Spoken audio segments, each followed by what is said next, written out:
When Alexandra Morrison, the youngest tech billionaire on Earth, watched a humble maintenance worker pull something living from her deaf son's ear, she had no idea her entire world was about to shatter. For 10 years, the best doctors money could buy had failed Leo. But in a single moment, a man with grease-stained hands and a $5 flashlight did what millions couldn't. He gave a mother back her child's voice. This is their story, one of betrayal, redemption, and the sound of love. Before we begin, comment below with your city so I can see how far this story travels. Now, let's dive in. The morning Leo Morrison collapsed, the sun hadn't yet burned through the fog that clung to the hills of Palo Alto like a silk shroud. It was 6:47 a.m. when David Keller pulled his dented Toyota into the service entrance of the Morrison estate, a sprawling glass and steel monument to wealth that seemed to defy gravity itself. Dave didn't belong in places like this. He knew it. Everyone knew it. But the boiler had been making strange noises for 3 days, and apparently, when you're worth $8 billion, even your hot water doesn't wait. Dave stepped out of his truck, work boots crunching against imported Italian gravel, and pulled his tool bag over his shoulder. His hands were rough, scarred from years of fixing things most people didn't think about: pipes, heaters, broken lives. At 42, he looked older. Grief had a way of aging a man faster than time ever could. He'd been a paramedic once, back when the world made sense, back when Sarah was alive. Las Vegas, October 1st, 2017. Route 91, Harvest Festival. Sarah had been there with her sister, singing along to country music under a sky full of stars, when the shots rang out. 58 people died that night. Sarah was number 33. Dave had been home with their 6-year-old son, Ethan, building a Lego tower when the call came. He quit emergency medicine 3 weeks later. Some wounds don't close, no matter how much time passes. Now he fixed boilers. It was simpler. Boilers didn't scream. They didn't bleed out in your arms while you begged them to stay. The Morrison estate loomed ahead, all sharp angles and reflective surfaces. Dave had been here twice before, once for a clogged sink in the West Wing, once for a malfunctioning thermometer in the wine cellar. He'd never seen the boy, though. Leo Morrison, the deaf kid. Everyone in the service industry knew about Leo, born deaf despite having 2 perfectly functioning parents. Alexandra Morrison had spent a fortune trying to fix him. Doctors from Switzerland, experimental treatments from Tokyo, surgeries in Boston. Nothing worked. The kid lived in silence, and his mother lived in guilt. Dave didn't judge. He understood what it meant to be helpless. He was halfway across the courtyard when he heard it, or rather, felt it. A low, guttural sound that wasn't quite a scream, more like a moan trapped in a throat that didn't know how to release it. Dave's paramedic instincts flared to life. He dropped his tool bag and ran toward the sound. He found Leo Morrison crumpled on the ground near the koi pond, his small body twisted at an unnatural angle, hands clutching the right side of his head. The boy's face was contorted in agony, tears streaming down his cheeks, mouth open in a silent wail that Dave felt more than heard. Hey, it's okay, buddy, I got you." Dave dropped to his knees, hands moving with practiced efficiency. He'd done this 1,000 times. Assess, stabilize, comfort. Leo's eyes were squeezed shut, his whole body trembling. His right hand clawed at his ear like he was trying to dig something out of his skull. Dave had seen pain before: bullet wounds, burns, broken bones. But there was something uniquely terrifying about a child suffering in silence. "Can you hear me?" Dave asked, knowing the answer, but asking anyway. Leo didn't respond. Of course he didn't. Dave's eyes darted around, searching for help. The estate was massive, and it was early. No guards in sight, no staff. Just him and a 10-year-old boy drowning in pain. "Think, Dave. Think!" He gently pulled Leo's hand away from his ear and tilted the boy's head to get a better look. The ear was red, inflamed. Dave reached into his pocket and pulled out his keychain. A small LED flashlight dangled from it, the kind he used to check dark corners under sinks. He clicked it on and aimed the beam into Leo's ear canal. At first he saw nothing, just the normal pinkish interior of a child's ear. But then, something moved. Dave's breath caught. He leaned closer, adjusting the angle of the light. There, buried deep in the ear canal, partially obscured by wax and inflammation, was something black, something alive. Jesus Christ, Dave whispered. It wasn't debris. It wasn't earwax. It was a larva. A living, wriggling insect larva nestled so deep in Leo's ear that it had probably been there for years. Dave's hands began to shake. Not from fear, from anger. How had no one seen this? How had dozens of doctors, specialists, audiologists with equipment worth more than Dave's house missed something so obvious? He didn't have time to process it. Leo's breathing was becoming labored, his skin pale. Shock. The boy was going into shock. Dave had two options: run for help and risk Leo's condition worsening, or act now. He chose action. Okay, Leo, I need you to stay still, buddy. I know it hurts. I know. But I'm going to help you, okay? Just don't move. Dave reached into his tool bag and pulled out a pair of needle-nose pliers, sterilized, thank God, because he'd used them last week to fix a stuck valve in a medical office.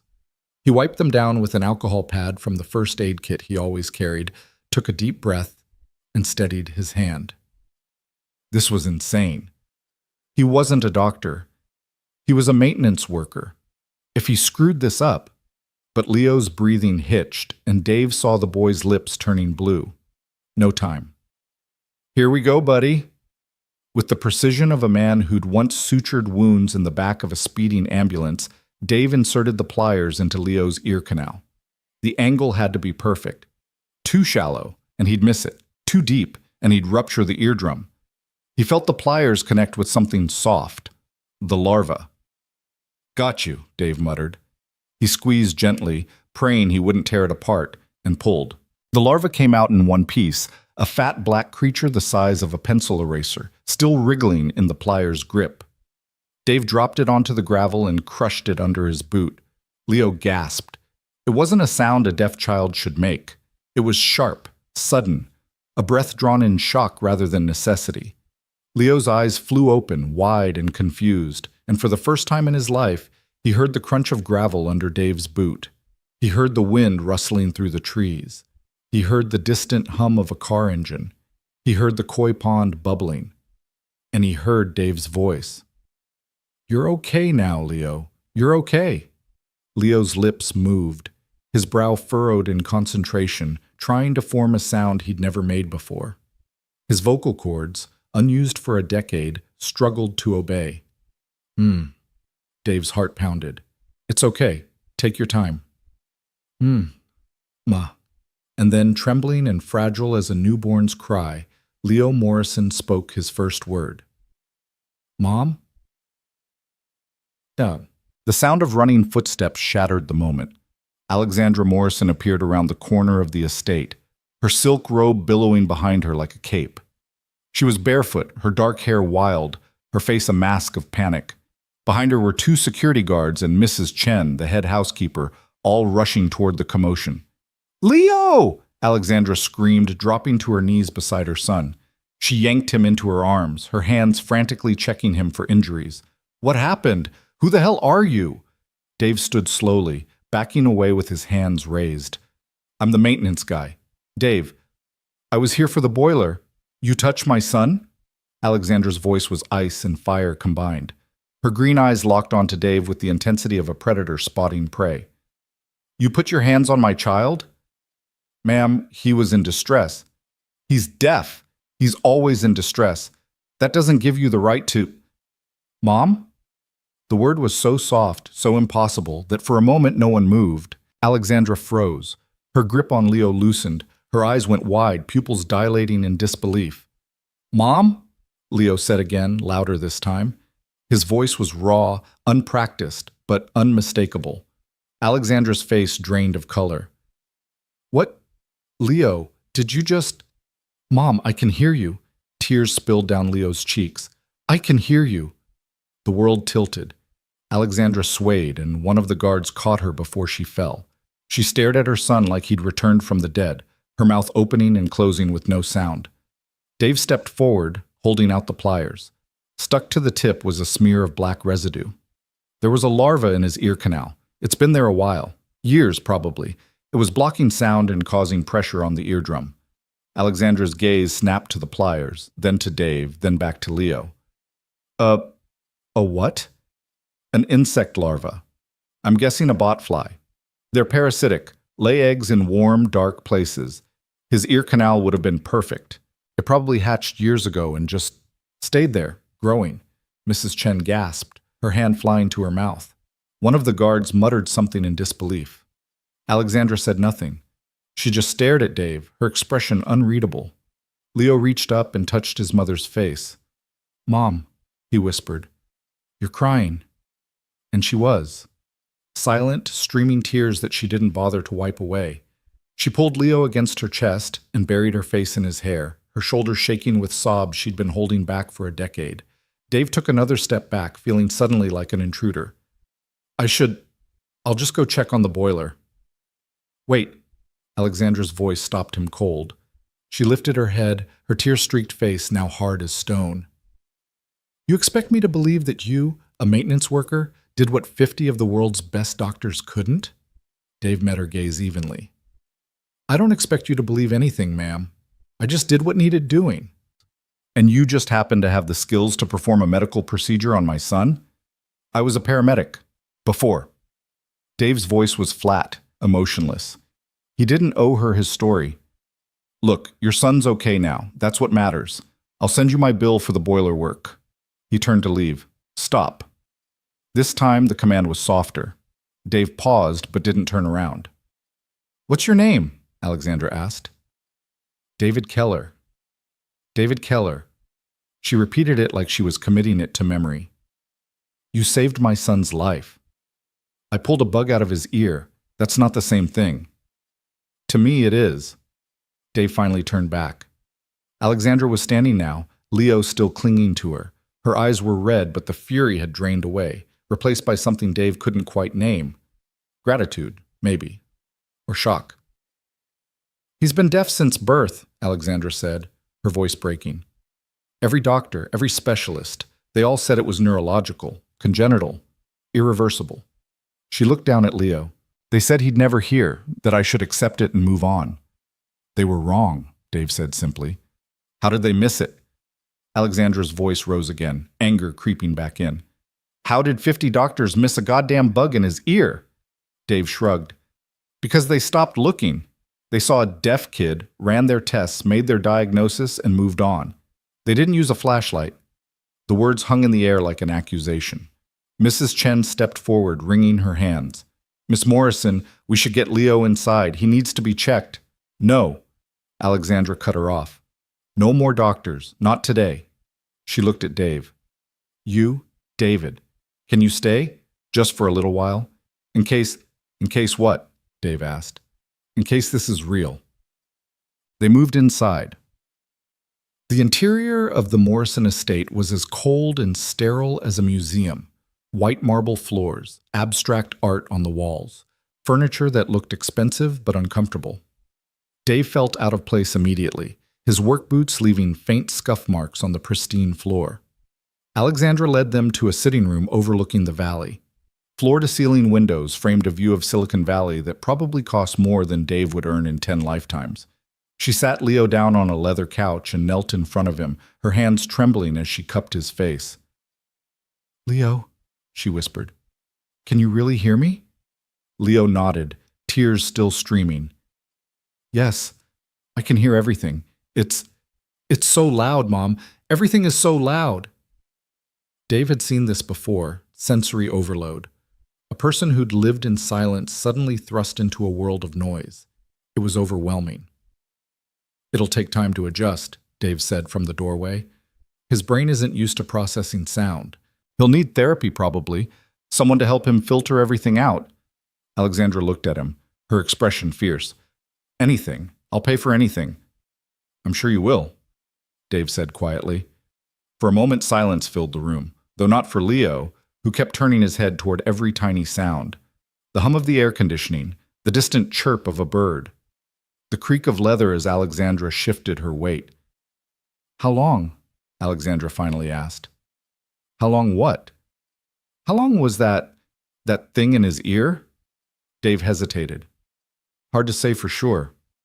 But based on the size and the inflammation, years. Maybe 5, maybe more." Alexandra's face went white. 5 years. Could be longer. 5 years.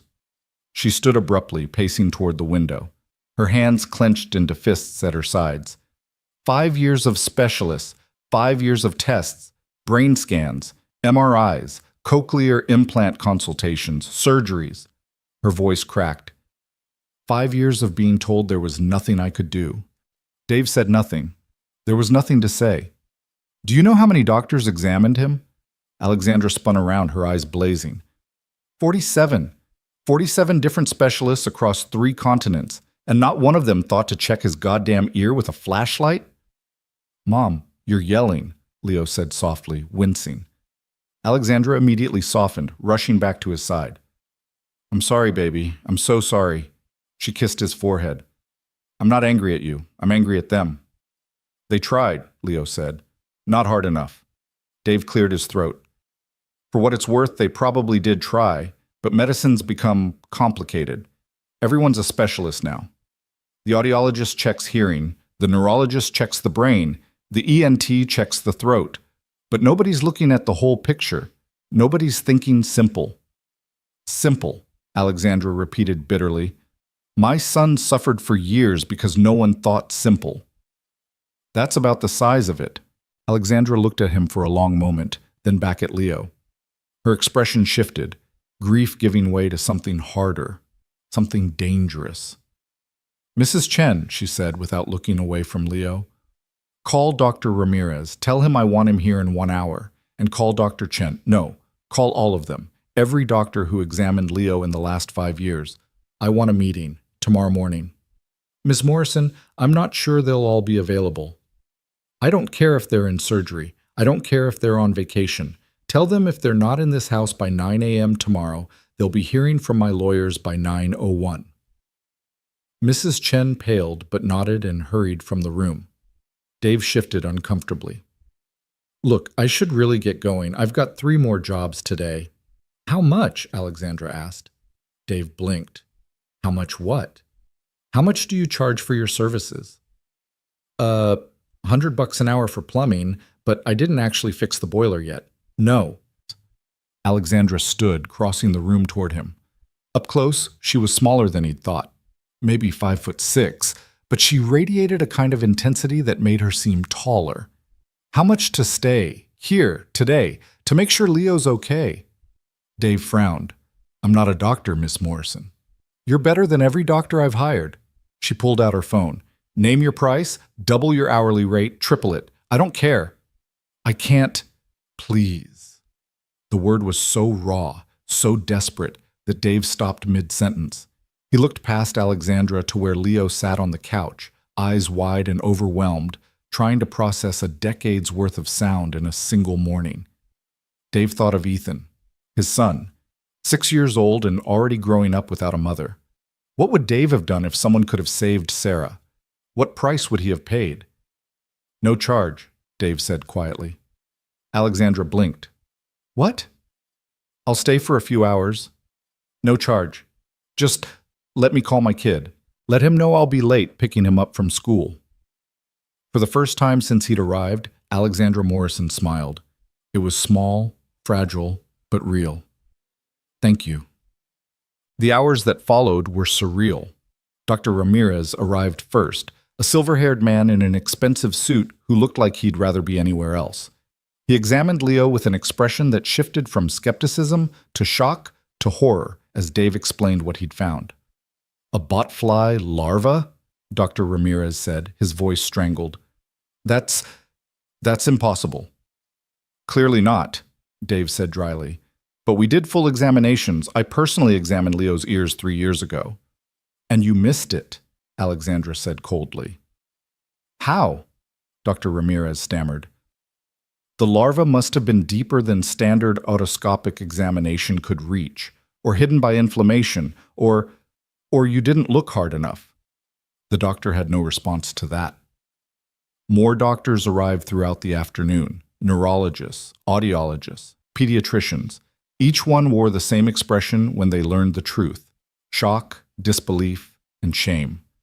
By 5 p.m., the sitting room had become an impromptu tribunal. 13 doctors sat in a semicircle, facing Alexandra and Leo like defendants awaiting sentencing. Dave stood in the corner, arms crossed, watching the scene unfold. He'd tried to leave twice, but Alexandra had asked him to stay. "You're the only one here who didn't fail my son," she'd said. So he stayed. Alexandra stood before the assembled doctors, her face carved from stone. Leo sat beside her, one hand clasped in hers, the other touching his ear every few minutes like he still couldn't believe what had happened. 14 times, Alexandra said, her voice echoing in the cavernous room. Leo complained of ear pain 14 times over the last 5 years. I have the records. I've checked. No one spoke.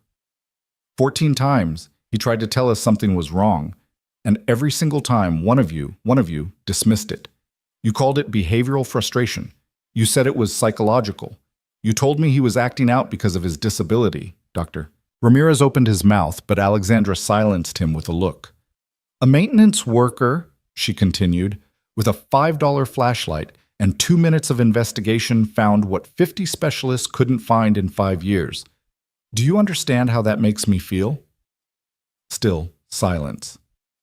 It makes me feel, Alexandra said slowly, like I failed my son, like I trusted the wrong people, like I wasted years of his life because I believed you when you said there was nothing more to be done. Ms. Morrison, one of the doctors began, I'm not finished. The room went still. Alexandra's voice dropped to a whisper, but somehow it was louder than a shout. My son lived in silence for a decade, not because he was born deaf, not because of genetics or bad luck or God's will, but because every single person in this room was too arrogant to ask a simple question. Did we check everything? She looked at each doctor in turn. You failed him, all of you, and I will never forget that. Dr. Chen, a woman in her 50s who Dave recognized from his earlier visits, stood shakily. Ms. Morrison, we followed protocol. We ran every test. Your protocol failed.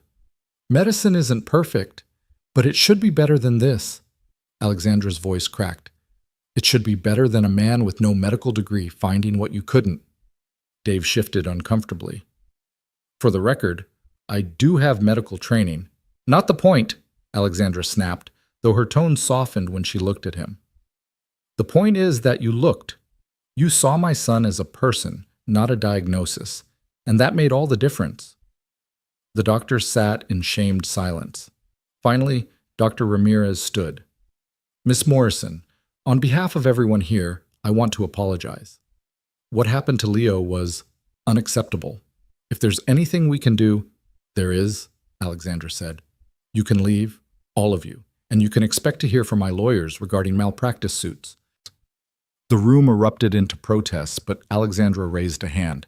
Get out, now. One by one, the doctors filed out, their heads bowed. When the last one left, Alexandra collapsed into a chair, her face buried in her hands. Leo climbed into her lap, wrapping his thin arms around her neck. It's okay, Mom, he whispered. I can hear now. That's all that matters. But Dave saw the truth in Alexandra's eyes when she looked up. It wasn't okay. She'd spent 5 years trusting people who'd let her down. 5 years of watching her son struggle while the answer was literally right in front of them. That kind of betrayal didn't heal easily.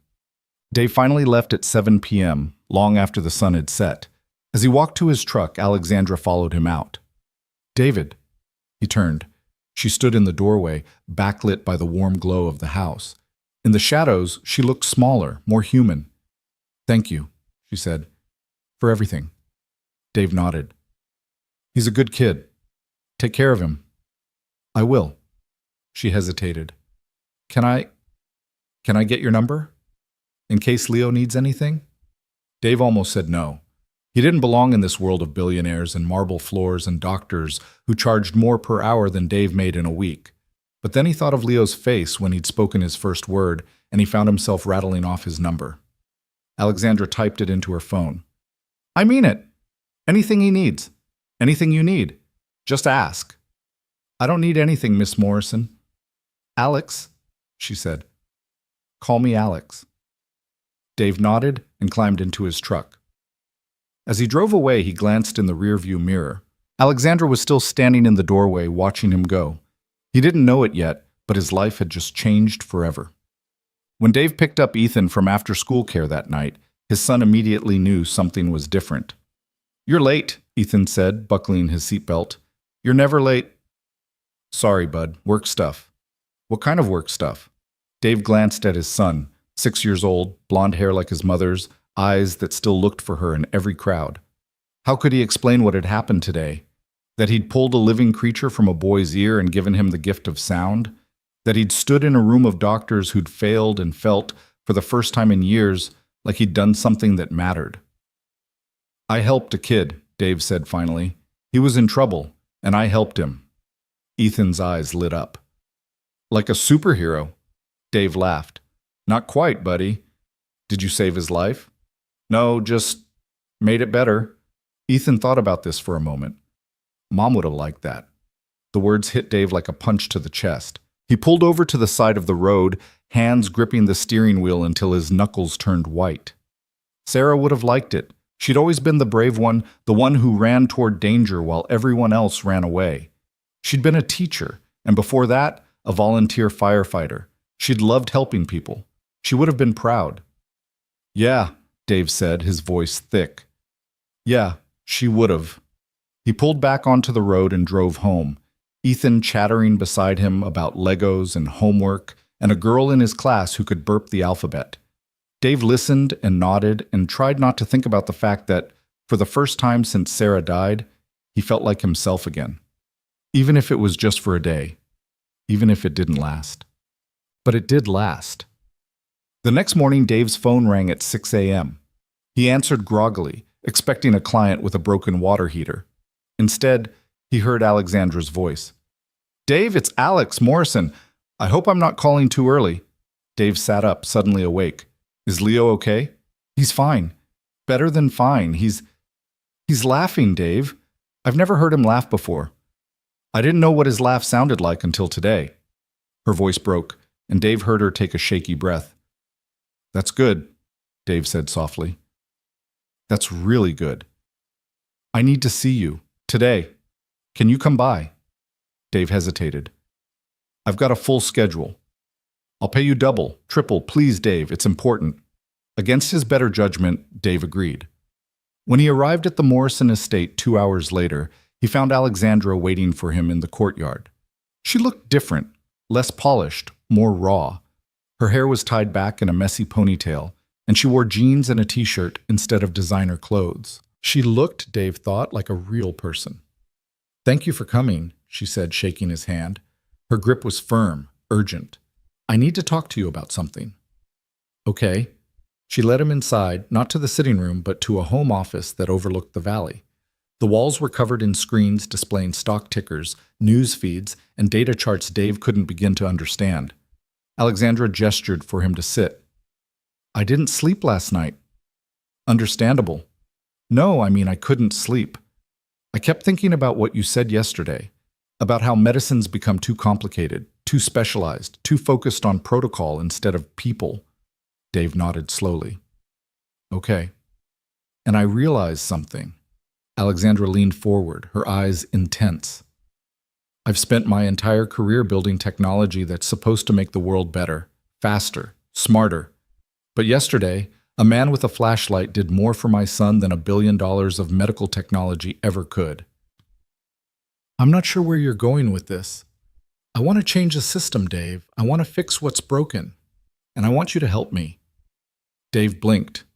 "Me?" "You. I'm a maintenance worker. You're a paramedic, a father, someone who sees people instead of problems. That's what medicine needs." Alexandra pulled up a document on one of her screens. "I've drafted a plan for a foundation, the Leo Morrison Foundation. Its mission will be to reform pediatric diagnostics, train doctors to think holistically, and provide free medical screenings to underserved communities." Dave stared at the screen, his mind reeling. That's ambitious. "I'm pledging $500 million to start, and I want you to run it." The room tilted. "Run it?" Dave repeated. "Alex, I don't know the first thing about running a foundation. You know how to help people. That's all that matters." Alexandra's voice was fierce. I've spent my whole life surrounded by people who care about money and power and prestige. But you? You helped my son because it was the right thing to do. Not for recognition, not for a reward, because you care. That's the kind of person I need. Dave shook his head. I can't. Why not?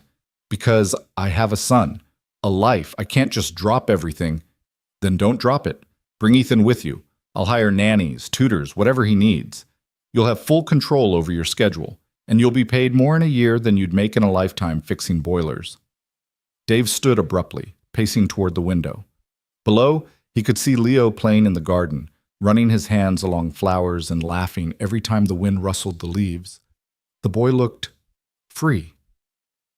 I'm not the guy you think I am, Dave said quietly. I'm not some hero. I'm just broken.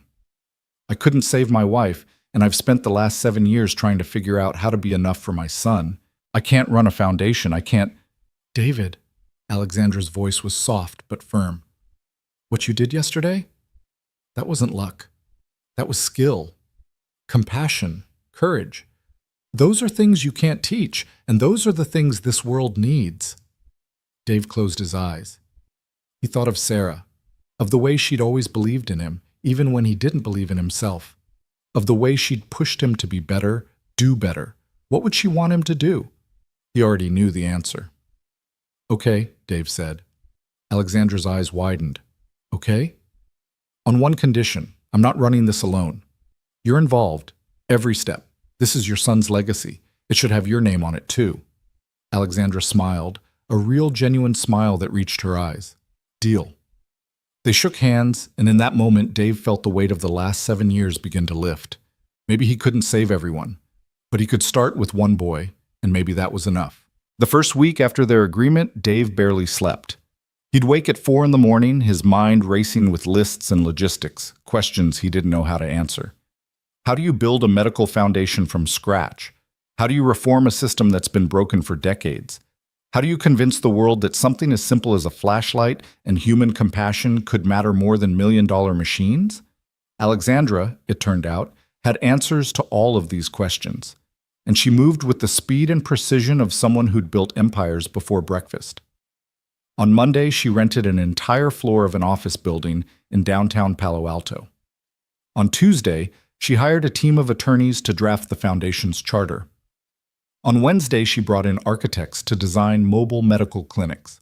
By Thursday, the Leo Morrison Foundation had a logo, a mission statement, and a staff of 12. Dave spent most of that first week feeling like he'd been dropped into the deep end of a pool without knowing how to swim. This is Rebecca Hahn, our Chief Operations Officer, Alexandra said on Friday afternoon, introducing Dave to a sharp-eyed woman in her 40s who looked like she could run a small country before lunch. Rebecca, this is David Keller, our Executive Director. Rebecca extended her hand. I've heard a lot about you, Mr. Keller, the man who saved Leo Morrison with a pair of pliers and a flashlight. Dave shook her hand, acutely aware of the grease still trapped under his fingernails. It wasn't quite that dramatic. Oh, I think it was. Rebecca smiled, but her eyes were assessing him, measuring him. Alexandra tells me you want to reform pediatric diagnostics. That's a tall order. I know. Good. People who think it'll be easy are usually the ones who fail. Rebecca pulled out a tablet and tapped the screen. I've been working in healthcare administration for 20 years. I've seen a lot of foundations come and go. Most of them fail because they're built on ego, not impact. Alexandra says you're different, that you actually care. Dave glanced at Alexandra, who was watching him with an expression he couldn't quite read. I do care. That's why I'm here. Then we'll get along just fine. Rebecca swiped through her tablet. I've drafted a preliminary action plan. Phase 1 is mobile clinics offering free ear, nose, and throat screenings in underserved communities. Phase 2 is training programs for primary care physicians. Phase 3 is advocacy, getting legislation passed that requires more comprehensive pediatric examinations. Dave's head spun. That sounds expensive. $500 million goes a long way if you're smart about it. Rebecca looked up. But it won't last forever. We need to be sustainable. That means fundraising, partnerships, and proving our model works. We have maybe 2 years to show results before the money runs out, and donors lose interest.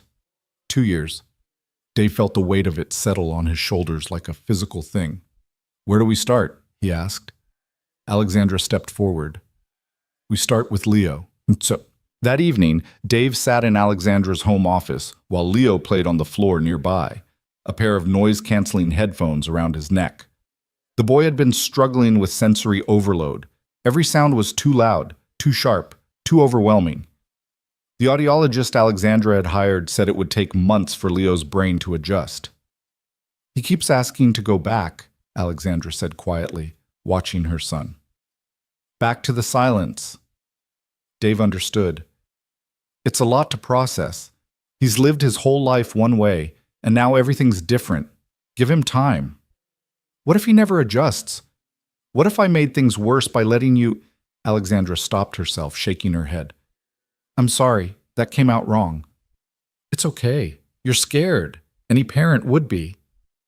Alexandra looked at him, her eyes red-rimmed. How do you do it? Raise a child alone? I have nannies and housekeepers and more money than God, and I still feel like I'm drowning half the time. You're doing it with none of that. Dave thought about the nights he'd sat in Ethan's room, watching his son sleep, wondering if he was enough, wondering if he'd ever be enough. You just do, he said finally, because the alternative is letting them down, and that's not an option. Leo looked up from his toys, his face scrunched in concentration. Dave? It was the first time the boy had said his name. Dave felt something warm bloom in his chest. Yeah, buddy. Does sound hurt you too? Dave moved to sit on the floor beside Leo. Sometimes, when things are too loud or too sudden, but your brain learns to filter it out, it gets easier. How long? Depends on the person. Could be weeks, could be months. Leo's lower lip trembled. I don't know if I can do this. Yes, you can. You know how I know? How? Because you're the bravest kid I've ever met. You lived 10 years in silence and you never gave up. This is just the next part of your story, and it's going to be hard, but you're going to make it. I promise. Leo stared at him for a long moment, then nodded. Okay. Alexandra watched them, something unreadable crossing her face. Later, after Leo had gone to bed, she cornered Dave in the hallway. He trusts you, she said. Kids are good at reading people. He knows I won't lie to him. It's more than that. Alexandra crossed her arms. He's never had a father figure. His father wasn't in the picture. It was always just us. Dave didn't know what to say to that. I'm not asking you to be his dad, Alexandra continued quickly. Thank you for being someone he can look up to. He needs that. He's got you. That's more than enough. Is it? Alexandra's voice was barely a whisper. I gave him everything money could buy, and none of it helped. You gave him 5 minutes of your time, and you changed his life. What does that say about me? It says you're human, and that you love your son. That's all that matters. Well, Alexandra's eyes glistened, but she blinked the tears away.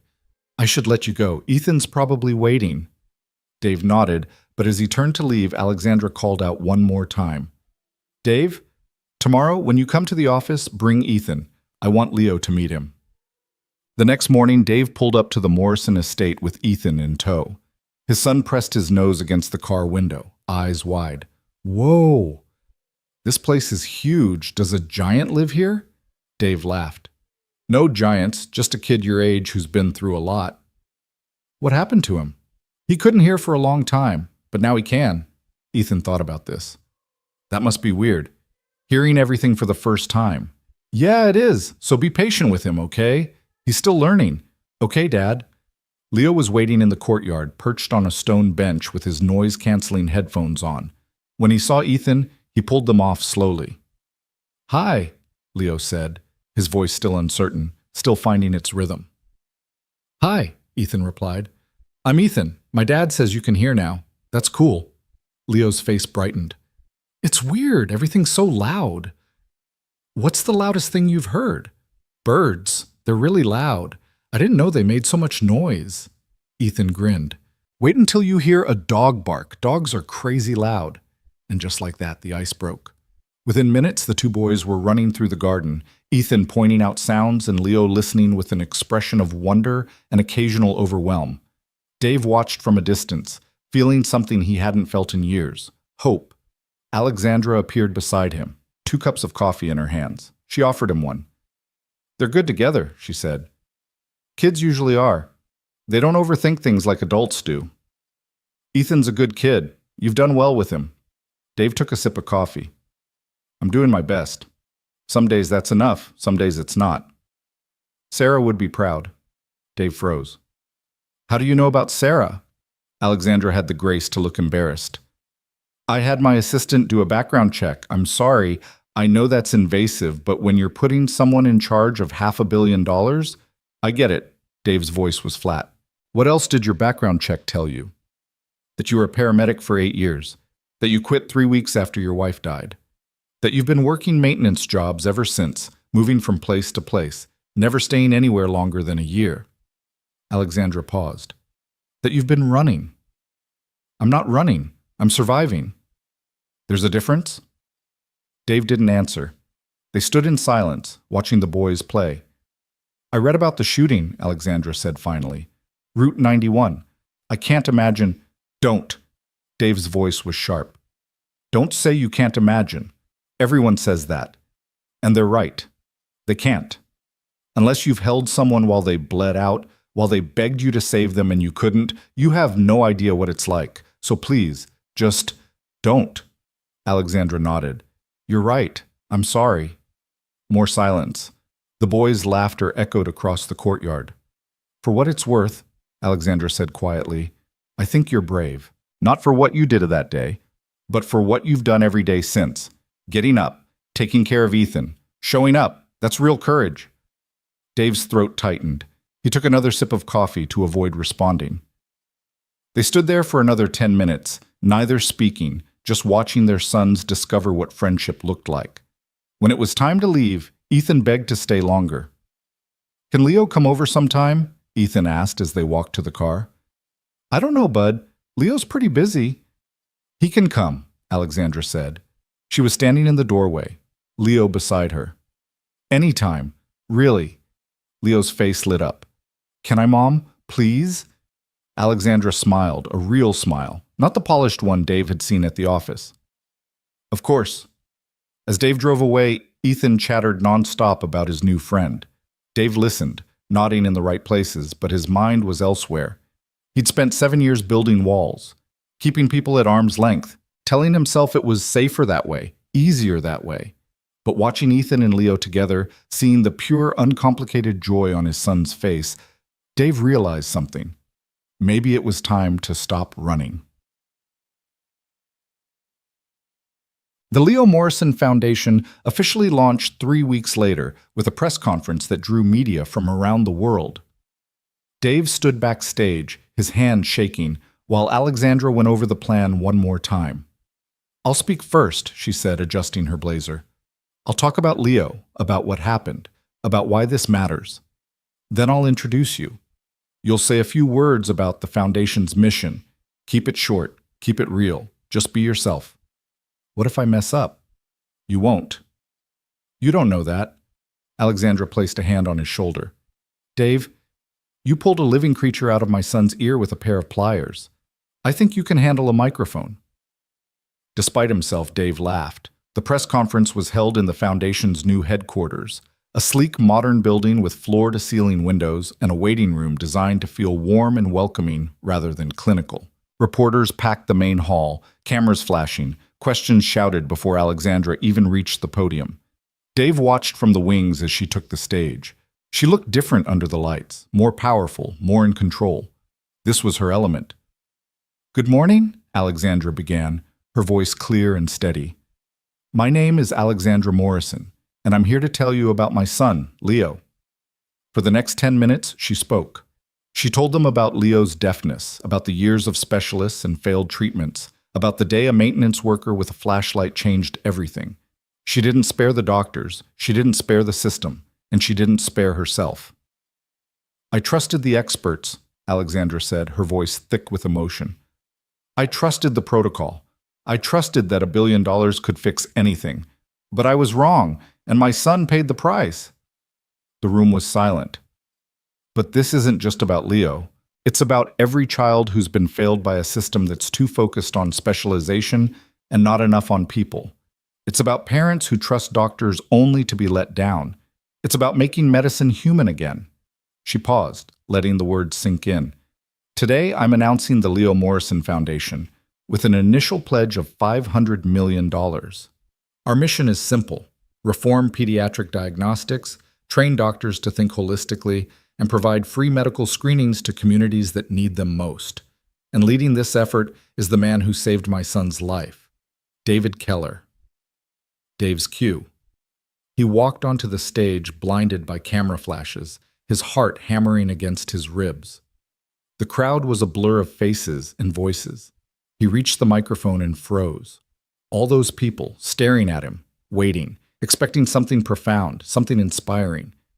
Dave wasn't a public speaker. He was a guy who fixed boilers. But then he saw Ethan in the front row, sitting beside Leo, both boys giving him thumbs up. And he thought of Sarah, of the way she'd always believed in him, even when he didn't believe in himself. He cleared his throat. "I'm not a doctor," Dave began. "I'm not a specialist or an expert.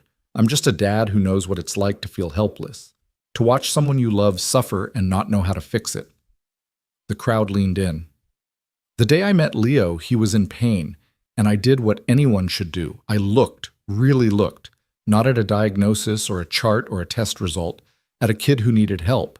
And that's what this foundation is about. Seeing people, not problems, not statistics, people." Dave's hands steadied. "We're not here to tear down the medical system. We're here to remind it why it exists, to help, to heal, to give a damn. And if we can do that, if we can save even one child from going through what Leo went through, then everything we do here will be worth it." The applause started slow, then built into something thunderous. Dave stepped back from the microphone, his legs weak, his heart racing. Alexandra grabbed his hand and squeezed. "You did great," she whispered. The questions came fast after that, reporters shouting over each other, cameras clicking, voices demanding answers. "Mr. Keller, what makes you qualified to run a medical foundation? Ms. Morrison, are you suing the doctors who missed Leo's condition? Is this about Leo or about publicity?" Alexandra handled most of them with practiced ease, but when one reporter asked Dave directly, "Do you really think a flashlight can change medicine?" he answered without hesitation. "No, but compassion can. And that's what we're offering. A chance to remember that behind every diagnosis is a human being. That's not revolutionary. That's basic decency. And if medicine's forgotten that, then yeah, maybe a flashlight is exactly what we need." The reporter had no follow-up to that. The foundation's first mobile clinic launched 2 weeks later in East Palo Alto, a community just miles from Silicon Valley's wealth, but worlds apart in access to healthcare. Dave spent the morning helping set up the clinic, a converted RV outfitted with examination equipment, supplies, and a team of volunteer doctors who'd agreed to donate their time. Rebecca Hahn supervised the operation with military precision, barking orders and checking schedules. "We've got 43 families scheduled today," she told Dave. "That's a lot. We need to move efficiently without making anyone feel rushed." "Got it." The first family arrived at 9 a.m., a mother with 3 children, all under the age of 8. The youngest, a girl named Maria, had been complaining of ear pain for months. Her mother, Carmen, explained through tears that she'd taken Maria to a free clinic, but they'd said it was just an ear infection and prescribed antibiotics. "She still cries at night," Carmen said. The medicine didn't help. Dr. Patel, one of the volunteer physicians, examined Maria while Dave kept the other children occupied with coloring books.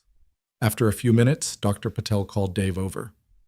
"Look at this," she said, shining a light into Maria's ear. Dave looked.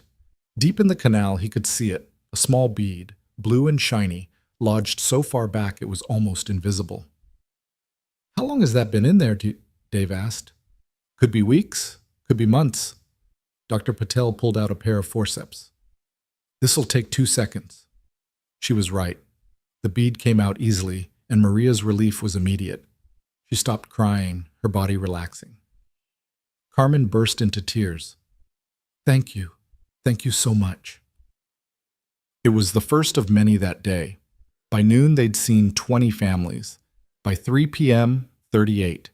And by the time they closed at 6, they'd examined every single child on the schedule, and a dozen walk-ins who'd heard about the clinic from neighbors. 3 children had foreign objects in their ears. 2 had undiagnosed infections. 1 had a perforated eardrum that had been dismissed as chronic pain. All of them left with treatment plans, follow-up appointments, and parents who couldn't stop thanking the staff. Dave collapsed into a chair in the RV, exhausted but exhilarated. Rebecca sat beside him, pulling off her headset. Not bad for day 1. Not bad at all. 3 kids heard properly for the first time today because of us. 3. Rebecca shook her head. That's 3 more than most foundations accomplish in a year. Dave felt something swell in his chest, pride maybe, or purpose, something he hadn't felt in a long time. We're going to need more clinics, he said. Rebecca smiled. Already on it. I've got applications for volunteers pouring in, doctors, nurses, audiologists. Everyone wants to be part of this. Turns out people like being reminded why they went into medicine in the first place. Good. Because this is just the beginning. That night, Dave picked up Ethan from Alexandra's house. The boys had spent the afternoon together while Dave worked. He found them in the living room, building an elaborate Lego castle, while Alexandra worked on her laptop nearby. Dad! Ethan jumped up. Look what we made! The castle was impressive, complete with towers, a drawbridge, and tiny Lego knights. Nice work, guys. Leo stood, signing something with his hands. Dave didn't understand ASL, but Alexandra translated. He says he wants to come to the clinic next time, to help. Dave looked at Leo. You sure? It's a lot of work. Leo nodded enthusiastically, then spoke aloud. His speech still slow and deliberate, but improving every day. I want to help other kids like me. Then you're hired, Dave said, ruffling the boy's hair. On the drive home, Ethan was quiet, unusual for him. Dave glanced over. You okay, bud? Yeah, I was just thinking. About what? About Mom. Do you think she'd like Leo? Dave's hands tightened on the steering wheel. Yeah, Ethan, I think she'd love him. And Ms. Morrison? Dave's breath caught. What about her? Do you think Mom would like her? Dave didn't answer right away. He thought about Alexandra, the way she loved her son fiercely, the way she'd thrown herself into the foundation with everything she had, the way she'd looked at Dave when she said Sarah would be proud. Yeah, Dave said finally. I think she would. Ethan nodded, satisfied, and went back to looking out the window. But Dave couldn't shake the question. What would Sarah think of all this? Of the foundation, of Alexandra, of the way his life had changed in just a few weeks? He'd spent 7 years frozen, stuck in the moment Sarah died, unable to move forward. But now he was moving. And for the first time since that terrible night in Las Vegas, Dave felt like maybe, just maybe, he was allowed to live again. Good. The Foundation's second mobile clinic launched in Oakland, the third in San Jose. By the end of the first month, they'd screened over 200 children across 6 communities. And in every single clinic, they found something: a bead, a toy piece, an infection missed by rushed doctors, a hearing problem dismissed as behavioral. 12 children heard clearly for the first time. 12 families cried tears of relief and gratitude. 12 lives changed because someone took the time to look. The media coverage was relentless. Every major news outlet ran stories about the Foundation. Dave did interviews on morning shows, podcasts, even a segment on 60 Minutes. He hated every second of the attention, but Alexandra insisted it was necessary. People need to see this, she said. They need to know it's possible to do better. Dave understood, but it didn't make him any more comfortable with the cameras. The real reward came from the families, from the letters that poured into the Foundation's office, hundreds of them, from parents thanking them for what they'd done, from the phone calls asking when the next clinic would be, begging them to come to their community. One letter in particular stuck with Dave. It was from a mother in Fresno whose daughter, Isabella, had been deaf for 7 years. She wrote, "The doctors told us there was nothing they could do, that we should accept it and move on. But you didn't accept it. You looked. And now my daughter can hear birds singing. She can hear me say I love you. You gave us back something we thought was lost forever. How do I thank you for that?" Dave read the letter 3 times, then folded it carefully and put it in his wallet. On the hard days, and there were many, he'd pull it out and read it again. This was why they were doing it. Not for the press or the recognition or the glory. For Isabella. For Leo. For every child who deserved to be seen. Médecin. But success, Dave quickly learned, came with complications.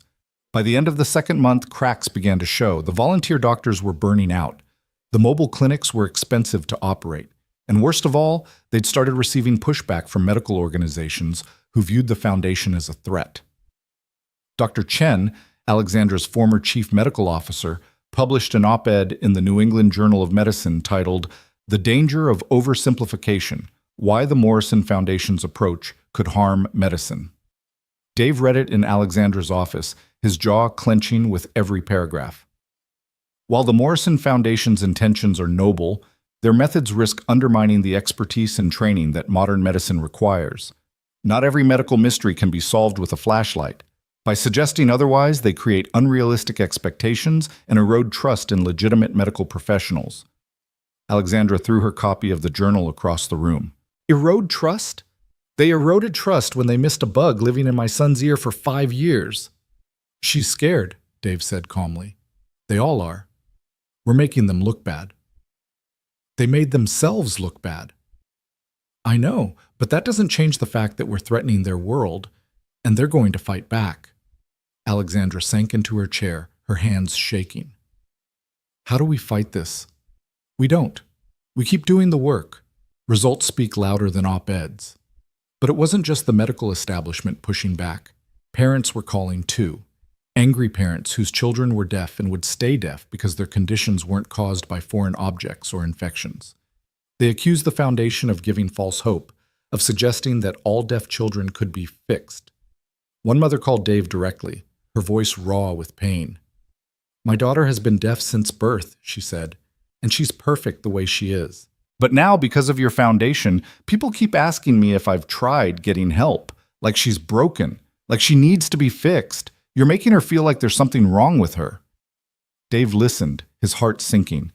That's not what we're trying to do. But that's what's happening. You're holding up these miracle stories, and you're forgetting about kids like mine. Kids who don't need miracles. They just need acceptance. The call haunted Dave for days. He brought it up with Alexandra one evening after another long day at the office. We're hurting people, he said. People we're trying to help. Alexandra looked up from her laptop. What do you mean? Dave told her about the call, about the mother's pain, about the unintended message they were sending. Alexandra was quiet for a long time. What do? We expand the mission. We celebrate deaf culture alongside medical intervention. We make it clear that not every child needs to be fixed. Some just need to be seen and accepted exactly as they are. That's a big shift. I know, but it's the right one. Alexandra nodded slowly. Okay, let's do it. Let's build a division focused on supporting the deaf community. Resources, advocacy, education, not fixing, supporting. It'll cost money. We have money, and if we run out, I'll find more. Alexandra's eyes met his. This foundation exists to help children, all children. If we're not doing that, then we're failing.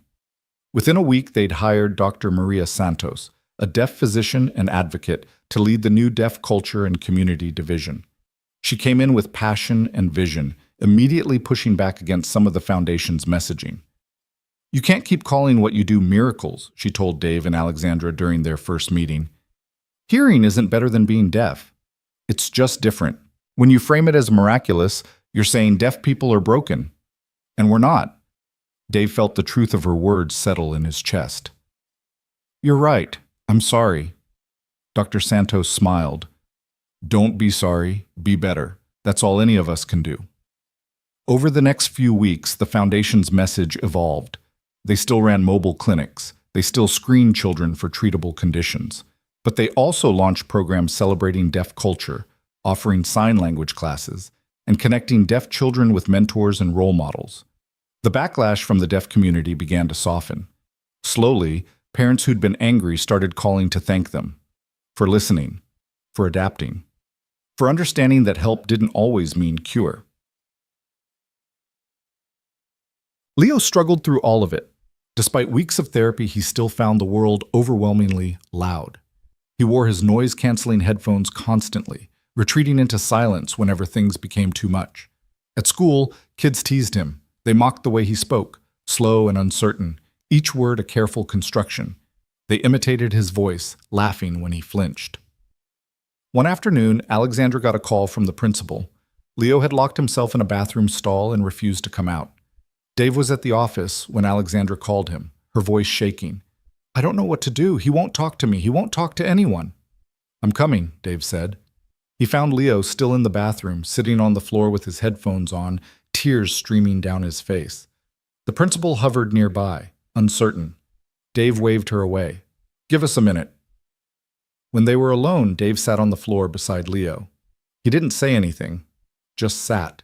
After a few minutes, Leo pulled off his headphones. "I want to go back." "Back where?" "To the silence. It was easier. People didn't make fun of me when I was deaf." Dave's heart broke. "What happened today?" "Kids at school. They said I sound weird, that I talk like a robot, that I should have stayed deaf. Kids can be cruel." "I know, but they're right. I do sound weird. You sound like someone who's learning. That's not weird. That's brave." Leo shook his head. "I'm not brave. I'm just broken in a different way now." Dave was quiet for a long moment. Then he said, "You know what Sarah, my wife, used to tell Ethan when kids made fun of him?" Leo looked up. "What?" She'd say, "Different isn't less. It's just different." "You're not broken, Leo. You're adapting, and that's one of the hardest things a person can do. So no, you're not weird. You're extraordinary." Leo's lower lip trembled. "I miss the quiet sometimes." "I know, and that's okay. You're allowed to miss it." "Really? Really. Change is hard, even when it's good. And what you're going through, it's really hard. But you're doing it. Every day you're showing up and trying. That takes guts." Leo leaned against Dave's shoulder. They sat there on the bathroom floor, neither speaking, just existing together. Finally, Leo whispered, "Can Ethan come over tonight?" "Yeah, buddy. I'll call him." When Ethan arrived later that evening, he found Leo sitting in the garden, his headphones on, staring at the koi pond. Ethan sat beside him without a word. After a few minutes, Leo pulled off his headphones. "Kids at school say I'm weird," Leo said. Ethan shrugged. "Kids at my school say my mom died because she was stupid, that she should have run faster." Leo's eyes went wide. "That's awful." "Yeah, but they're wrong. She wasn't stupid. She was helping people. That's what she always did." "What did you do? When they said that?" "I punched one of them." "Did it help?" "No, I got suspended. And my dad cried, which made me feel worse." Ethan picked up a pebble and tossed it into the pond. "But then he told me something. He said people who hurt others are usually hurt themselves, and that I could either hurt them back or be better than them. So I'm trying to be better." Leo thought about this. "How?" "By not caring what they think. You know you're not weird. I know you're not weird. Your mom knows. Dave knows. So who cares what they think?" "But what if they're right?" Ethan looked at him seriously. "Leo, you can hear now. Like, you couldn't hear before, and now you can. That's not weird. That's amazing. And if people can't see that, then they're the weird ones." For the first time that day, Leo smiled. The two boys sat by the pond until the sun set, talking about school and Legos and the unfairness of homework. Dave and Alexandra watched from the house, neither speaking. Finally, Alexandra said, "He's good for Leo. Ethan." "Leo's good for Ethan, too. He needs a friend who gets what it's like to be different." "They're lucky to have each other." Dave nodded, and though he didn't say it aloud, he thought, "We're all lucky to have each other." Because for the first time in 7 years, Dave felt like he was part of something bigger than his grief, part of a family, fragile and imperfect, but real. And that was enough. 3 months into the Foundation's operation, Alexandra made a decision that would change everything. She scheduled a press conference without telling Dave first, and when he found out, he knew immediately that something big was coming. "What are you planning?" he asked, cornering her in her office the morning of the conference. Alexandra looked up from the speech she'd been writing, her eyes tired but determined. Something I should have done from the start. That's not an answer. You'll see. Trust me. But Dave had learned that when Alexandra said trust me in that particular tone, it usually meant she was about to do something dramatic. He wasn't wrong. The press conference was held at the Foundation's headquarters, the main hall packed even tighter than the launch event. Dave stood backstage again, but this time Alexandra hadn't asked him to speak. She told him to just watch. When she took the stage, the cameras immediately focused on her. Alexandra Morrison, tech billionaire, philanthropist, mother. She commanded attention without trying. 3 months ago, Alexandra began, I stood here and told you about my son Leo, about how he'd been failed by a medical system I'd trusted completely, about how a maintenance worker with a $5 flashlight did what 50 specialists couldn't do. The crowd was silent, waiting. Today, I'm here to tell you something else, something harder. Alexandra's voice wavered slightly, but she pushed through. I'm here to tell you that I was part of the problem. Murmurs rippled through the audience. For 10 years, I threw money at Leo's deafness. I hired the best doctors, bought the best equipment, pursued every treatment available. But I never once asked the simple question that Dave Keller asked. Did anyone actually look? Alexandra paused, her hands gripping the podium. I trusted credentials over curiosity. I trusted expensive over effective. I trusted the system because the system told me to trust it, and my son suffered because of that blind trust. Dave felt his chest tighten. This wasn't just a speech about medicine. This was a confession. But here's the thing about systems, Alexandra continued. They don't change unless someone forces them to, and that's why I'm here today, to force change. She pulled out a folder and held it up. In my hand, I have documentation of every medical examination Leo underwent in the last 5 years. Every test, every diagnosis, every dismissal of his complaints about ear pain. 14 times my son told doctors he was hurting. 14 times they wrote it off as behavioral, as psychological, as anything except what it actually was, a foreign body causing him physical pain. The cameras clicked frantically. I've spent the last month working with medical attorneys and patient advocacy groups, and today I'm announcing that I'm filing malpractice suits against 6 medical institutions and 12 individual physicians who treated Leo. The room erupted. Reporters shouted questions. Cameras flashed. The noise was deafening. Alexandra raised her hand for silence. I'm not doing this for money. Any settlements will go directly to the foundation and to other families whose children have been similarly failed. I'm doing this because accountability matters. Because if we want medicine to change, we have to show there are consequences for not caring enough to look. Dave watched from backstage, his mind racing. Alexandra hadn't mentioned this to him, hadn't warned him. This was going to create a firestorm.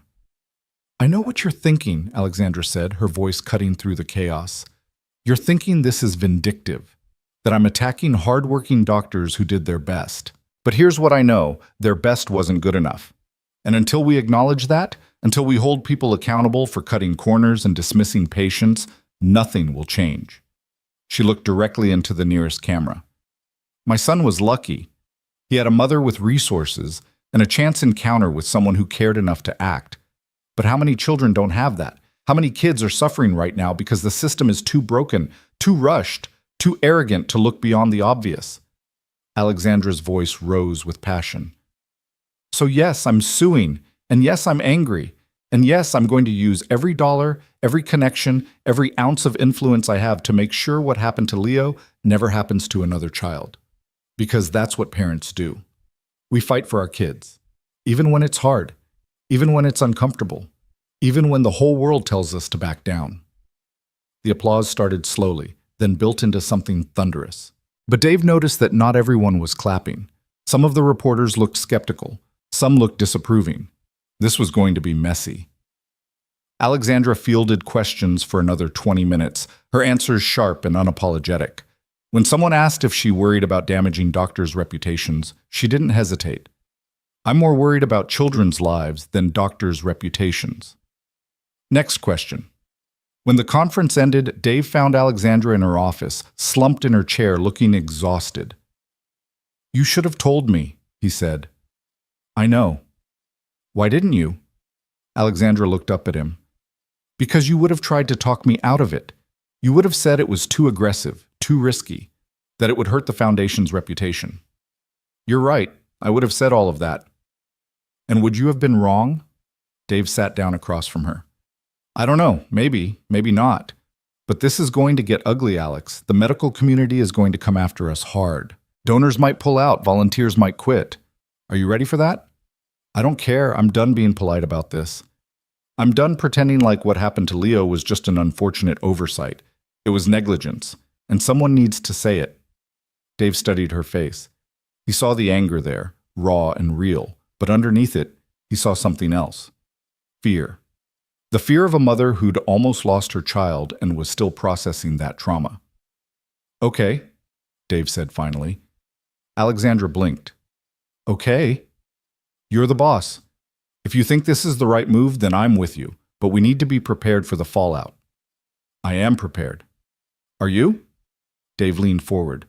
Because when those lawsuits go public, the media is going to dig into everything. Your past, my past, the Foundation's finances.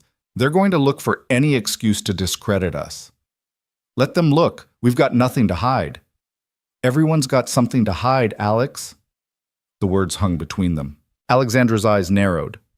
What's that supposed to mean? Dave hesitated. He'd been carrying something for weeks now, something that had been gnawing at him. Maybe it was time to get it out. When you did that background check on me, did you find out why I really quit being a paramedic? Alexandra frowned. You quit because of Sarah, because you couldn't handle working in emergency medicine after what happened. That's part of it, but there's more. Dave took a deep breath. The night Sarah died, I was on call. I was supposed to be working that shift, but I'd asked for time off because Ethan had a school thing. Another paramedic covered for me. Dave, his name was Marcus, good guy, 3 kids of his own.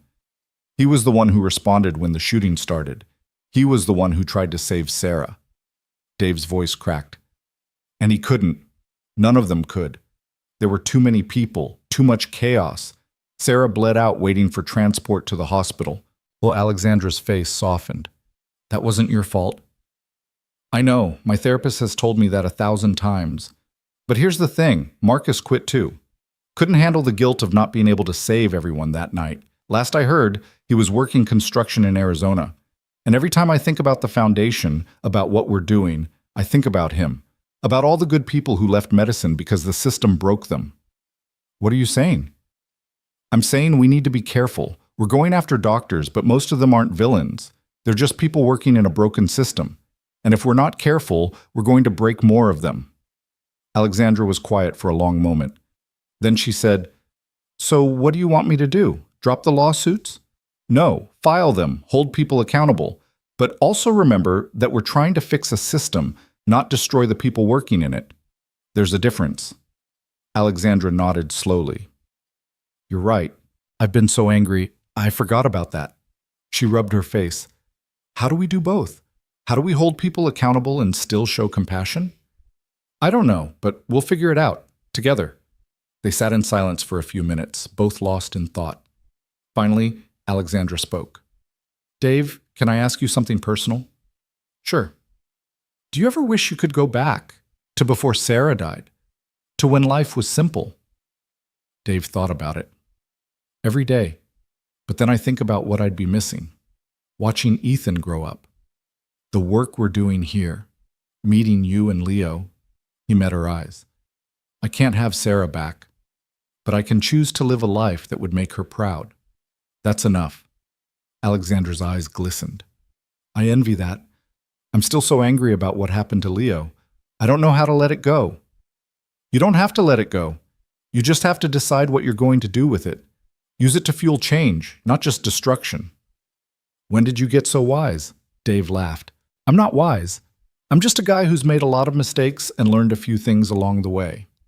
The lawsuits went public the next day, and just as Dave predicted, the backlash was immediate and brutal. Medical organizations issued statements condemning Alexandra. The American Medical Association called the suits a dangerous precedent that will drive doctors away from treating complex cases. Several prominent physicians appeared on news programs to defend their colleagues. Miss Morrison is weaponizing her wealth to attack hardworking doctors, one surgeon said on CNN. This isn't about justice. It's about revenge. The foundation's phones rang non-stop with angry calls. 3 major donors withdrew their support. 2 volunteer doctors quit, saying they couldn't be part of an organization that was anti-physician. Rebecca Hahn looked like she hadn't slept in days. This is bad, Dave, really bad. We're losing support faster than we can replace it. How bad? We've lost almost $2 million in pledged donations, and that's just in the first 48 hours. Dave felt his stomach drop. Can we survive that? In the short term, yes. Alexandra's initial pledge keeps us solvent. But long term, we need community support. We need donors to believe in what we're doing, and right now we're losing that battle. Dave found Alexandra in the conference room, surrounded by attorneys going over legal documents. She looked up when he entered. Can we talk? Dave asked. Alexandra excused herself and followed him to his office. As soon as the door closed, Dave said, We're bleeding donors. People are pulling support. I know. This could sink us. I know that too. And you're okay with it? Alexandra's eyes flashed. No, I'm not okay with it, but I'm not backing down either. Those doctors failed my son. Someone needs to hold them accountable. Even if it costs the foundation everything? Yes, Alexandra's voice was firm. Because if we back down now, we're sending a message that money matters more than principle. That we'll compromise when things get hard, and I won't do that. Dave understood. He even admired her conviction, but he also knew they needed to do something to stop the bleeding. What if we reframe it? He suggested. Reframe what? The narrative. Right now the story is angry billionaire attacks doctors. But what if we make it about something bigger? About systemic change, not individual blame? Alexandra considered this. How? Dave thought for a moment. We go on offense, we give an interview, both of us, where we explain that we're not anti-doctor. We're pro-patient. We talk about the volunteers who work with us, the good doctors who get it. We show that this isn't about tearing down medicine, it's about building it back better. You think that'll work? It's worth a try. Right now we're letting other people control the narrative. We need to take it back. Alexandra nodded. Okay, set it up. The interview aired on 60 Minutes the following Sunday. Dave sat beside Alexandra in the studio, bright lights in his eyes, cameras trained on them both. The correspondent, Leslie Stahl, wasted no time getting to the point. Ms. Morrison, you've filed malpractice suits against 12 doctors and 6 medical institutions. Some people are saying you're waging war on the medical profession. What's your response? Alexandra met the camera's gaze steadily. I'm not waging war on doctors. I'm waging war on complacency, on a system that values efficiency over thoroughness, on a culture that teaches doctors to trust test results over their own observations. But these lawsuits, aren't they going to make doctors more defensive, more likely to practice defensive medicine? Maybe. But the alternative is accepting that what happened to my son is just the cost of doing business. And I won't accept that. Leslie turned to Dave. Mr. Keller, you were a paramedic before you became a maintenance worker. Do you think Miss Morrison's approach is fair to the medical professionals who did their best? Dave chose his words carefully. I think most doctors go into medicine for the right reasons. They want to help people. But somewhere along the way, the system grinds them down. They're overworked, underpaid, and forced to see too many patients in too little time. So they start cutting corners. They start relying on protocols instead of instincts, and patients suffer. So you're blaming the system, not the doctors? I'm saying the system and the doctors are both responsible. We can't fix one without addressing the other. Leslie leaned forward. The foundation has lost significant donor support since the lawsuits were announced. Do you regret the decision? Alexandra answered without hesitation. No. If people only support us when we're polite and non-threatening, then they don't really believe in our mission. We're here to disrupt a broken system. That's never comfortable. Even if it costs you everything? Even then. The interview continued for another 20 minutes, covering the foundation's work, Leo's recovery, and their vision for the future. When it aired, the response was mixed but better than Dave had hoped. Some viewers sided with them, Others still thought they were too aggressive. But at least people were talking about the real issues: systemic failures, overworked doctors, the need for reform. Donations started trickling back in. Small amounts at first, then larger ones. A retired physician in Oregon sent $5,000 with a note. "I've seen what you're talking about. Keep fighting." It wasn't enough to replace what they'd lost, but it was a start. While the legal and public relations battles raged, life at the foundation continued. Mobile clinics kept running. Children kept getting screened. And slowly, quietly, they started to see the impact of their work. A mother in Sacramento wrote to say her daughter's chronic headaches had disappeared after they removed a small piece of eraser from her ear canal. A teacher in Stockton reported that 3 students in her class could suddenly hear clearly after visiting the foundation's clinic. A pediatrician in Los Angeles called to say she'd started using a simple otoscope exam as standard practice after hearing about the foundation's work, and had already caught 2 cases of foreign objects she would have missed otherwise. The stories kept coming, each one a small victory, each one proof that what they were doing mattered. But the biggest change came from an unexpected source. 6 weeks after the lawsuits were filed, Dr. Elizabeth Chen, Alexandra's former chief medical officer and one of the named defendants, called the foundation. Rebecca took the call and immediately transferred it to Dave. "Mr. Keller, this is Dr. Chen. I'm sure you remember me." Dave's jaw tightened. "I do. I'm calling to ask for a meeting with you and Miss Morrison. I know I have no right to ask, but I'm asking anyway." Dave wanted to say no. This was the woman who'd dismissed Leo's complaints 14 times, who'd written them off as behavioral issues, who'd been so arrogant she couldn't see what was right in front of her. But something in her voice stopped him. She sounded broken. "I'll talk to Alex," Dave said, "but I'm not making any promises." When he told Alexandra about the call, her first instinct was to refuse. "Why would I meet with her? So she can try to talk me out of the lawsuit? So she can make excuses?" Maybe. Or maybe she's ready to take responsibility. She had 5 years to take responsibility. And maybe now she is ready. Dave met Alexandra's eyes. "We're trying to change hearts and minds, right? That doesn't happen if we refuse to listen when someone wants to change."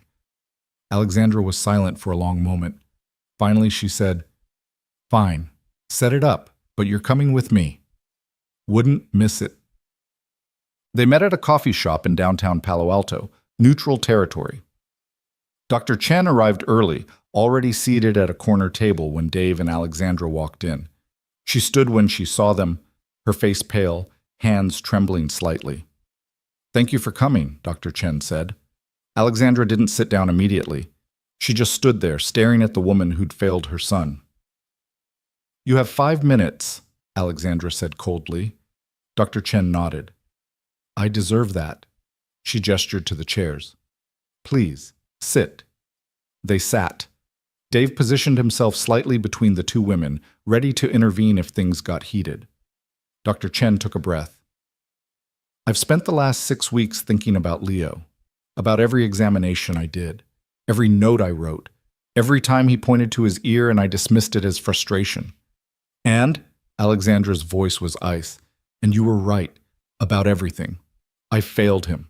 I was so focused on the big picture, the neurological tests, the genetic factors, the research, that I stopped seeing the boy in front of me. I stopped being a doctor and became a technician." Alexandra said nothing. "I've been practicing medicine for 23 years, Dr. Chen continued. I thought I was good at it. I thought I cared about my patients. But the truth is, I'd become numb. I saw so many cases, so many patients, that I stopped treating them as individuals. They became problems to solve, puzzles to figure out." "Is that supposed to make me feel better?" Alexandra asked. "No. Nothing I say can make what I did better. But I want you to know that I've resigned from my position at Stanford. I'm taking a sabbatical to figure out if I even want to continue practicing medicine." Dave leaned forward. "Why are you telling us this?" Dr. Chen looked at him. "Because you were right too, Mr. Keller. The system is broken. And I was part of the problem. I want to be part of the solution instead." "How?" Dave asked. "I don't know yet, but I'm hoping you'll help me figure it out." Dr. Chen pulled out a folder. "I've been going through my old cases, looking for patterns. For other times, I might have missed something obvious. And I found 3 cases. 3 children I treated over the last 5 years who complained of symptoms I dismissed. I've reached out to their families, offered to do follow-up exams. 2 of them agreed. She slid the folder across the table. Alexandra opened it, scanning the documents inside. You found problems, Alexandra said, her voice softer now. In both cases, yes. One child had fluid buildup that had gone unnoticed. Another had mild hearing loss that I'd attributed to genetic factors, but was actually caused by chronic untreated infections. Jesus, Dave muttered. I know. Dr. Chen's voice cracked. I know. And I have to live with that, but I'm trying to do better. I'm trying to fix what I broke. Alexandra closed the folder and looked at Dr. Chen. For a long moment, she didn't speak. Then she said, My lawsuit stands. You understand that? I do.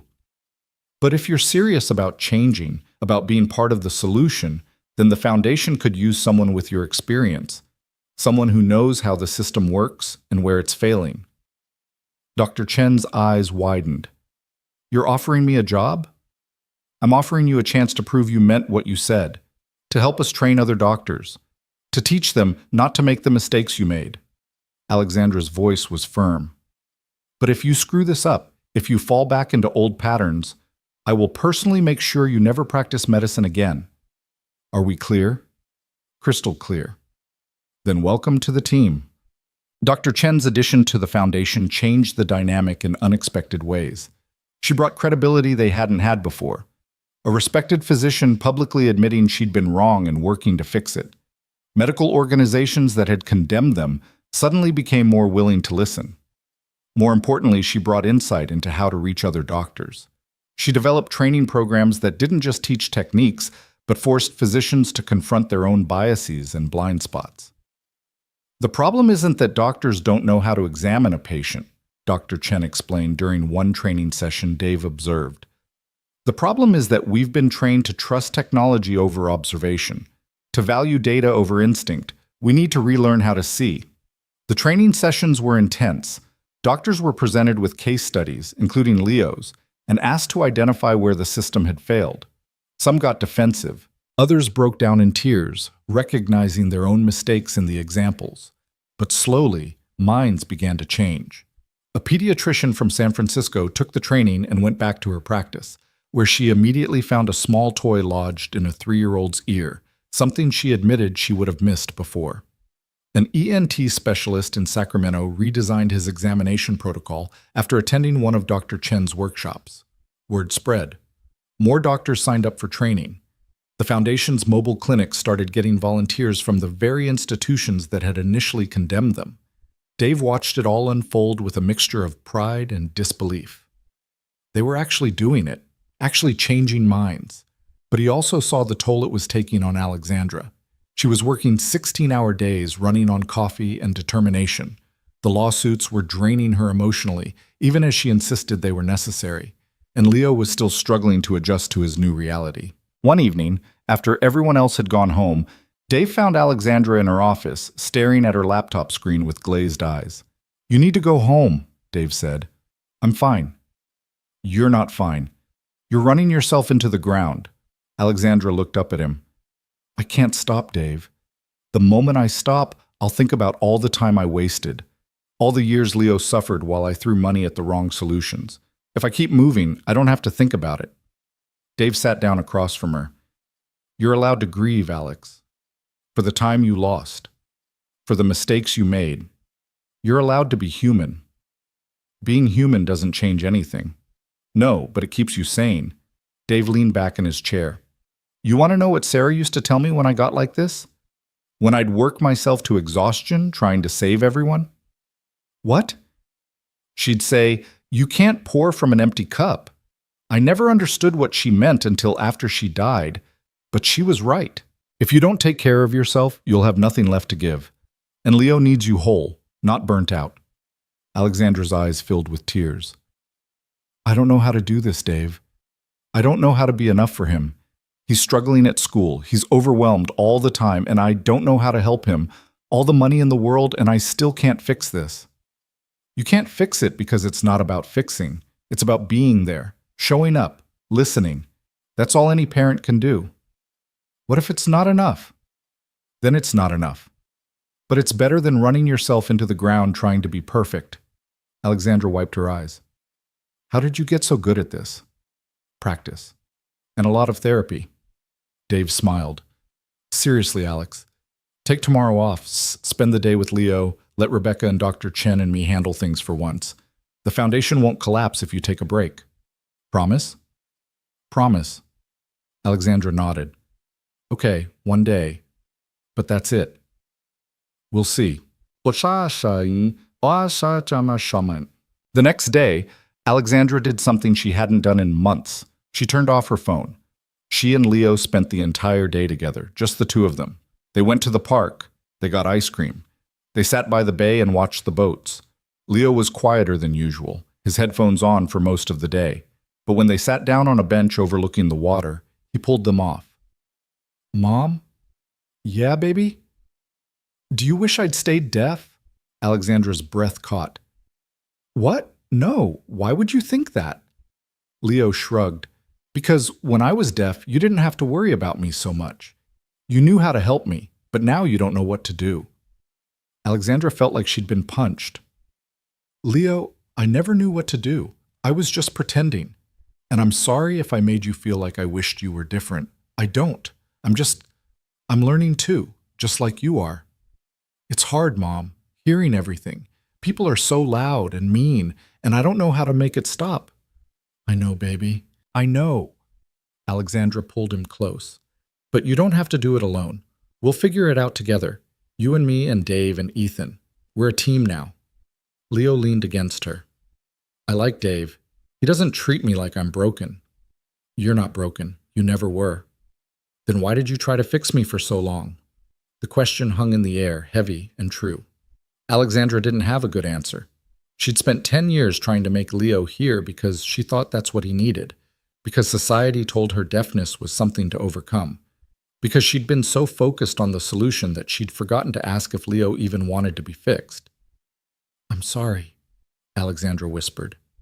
I was wrong. I should have listened to you more, asked what you wanted instead of deciding for you. It's okay, Mom. You were trying to help. But I should have done better. They sat in silence for a while, watching the boats glide across the water. Finally, Leo said, Mom, can I ask you something? Anything. Do you like Dave? Alexandra blinked. What? Do you like him? Like him? Leo, because I think he likes you, and I think you like him. And that would be okay. If you did. Alexandra felt her face heat up. Where is this coming from?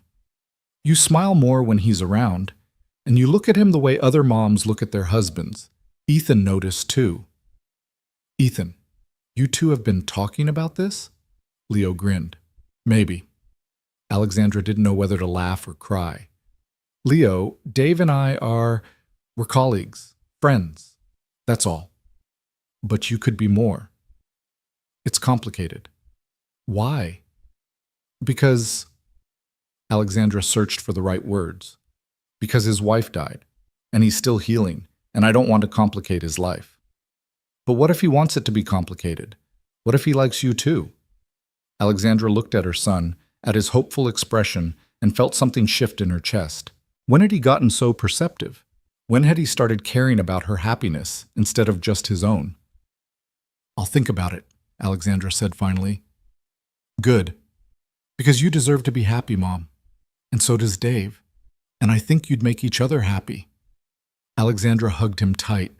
This boy who'd lived 10 years in silence and still somehow understood people better than she did. When did you get so wise? She asked. I don't know. Maybe hearing unlocked my brain or something.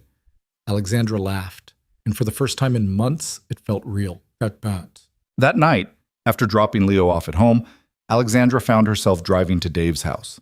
She hadn't planned it, hadn't called ahead. She just drove. When she knocked on the door, Dave answered in sweatpants and an old t-shirt, clearly ready for bed. Alex, is everything okay? I don't know, Alexandra said honestly. Can I come in? Dave stepped aside. Of course. His house was small, cluttered with Ethan's toys and school projects. Nothing like Alexandra's pristine estate, but it felt warm, lived in, real. "Ethan's asleep," Dave said, gesturing toward the hallway. "You want some tea or something?" "No, I just—" Alexandra sat on the couch, suddenly unsure why she'd come. "I talked to Leo today, about a lot of things." "That's good. You needed that. He asked me if I liked you." Dave froze. "He what?" "He asked if I liked you. Apparently he and Ethan have been conspiring." Despite everything, Dave laughed. "Kids, they have no filter. He thinks we'd be good together, that we make each other happy." Dave sat down slowly, keeping a careful distance between them. "Alex, I know it's complicated. I know you're still healing from Sarah. I know this isn't the right time. I know all of that." Alexandra looked at him. "But he's not wrong. You do make me happy, happier than I've been in years, and I don't know what to do with that." Dave was quiet for a long moment. Then he said, "Sarah's been gone for 7 years, and for most of those 7 years I was just existing, going through the motions, trying to be a good dad for Ethan, but I wasn't really living. And now? Now I feel alive again, because of the foundation, because of the work, because of you and Leo." Dave met her eyes. "But I'm terrified, Alex. Terrified of letting someone in again, terrified of losing them, terrified that I'm not ready." "What if you never feel ready?" "Then I guess I'll die alone." Alexandra reached out and took his hand. "Or you could take a chance. See what happens.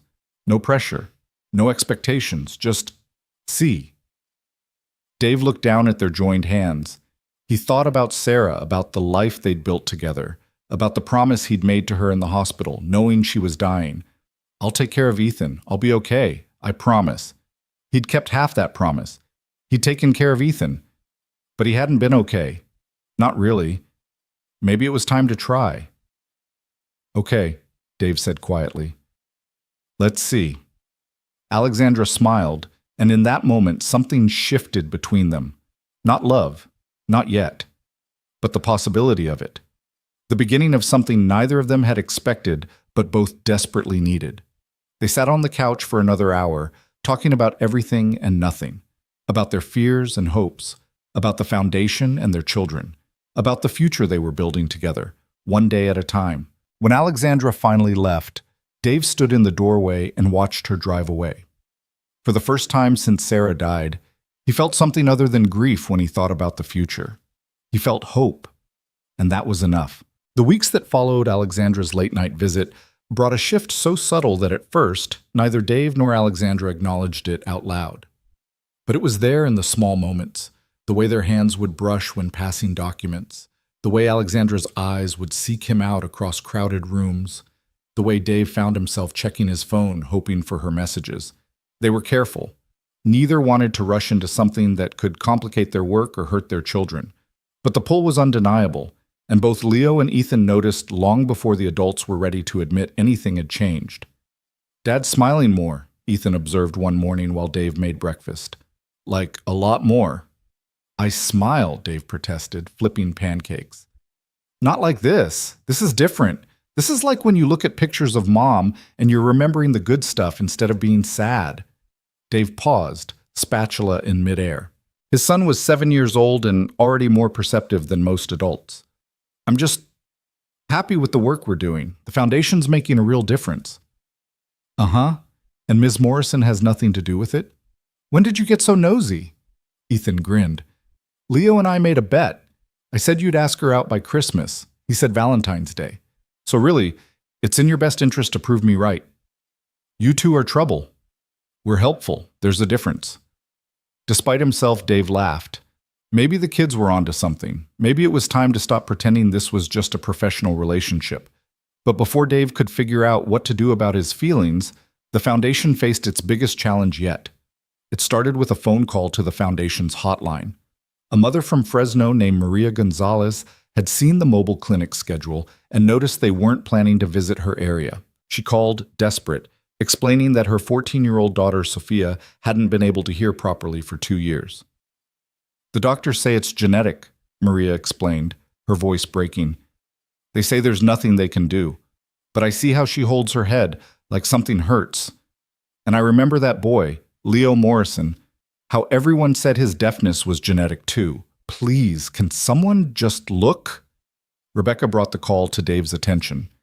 It's a 6-hour drive to Fresno, and we're not scheduled to be in that area for another 3 months.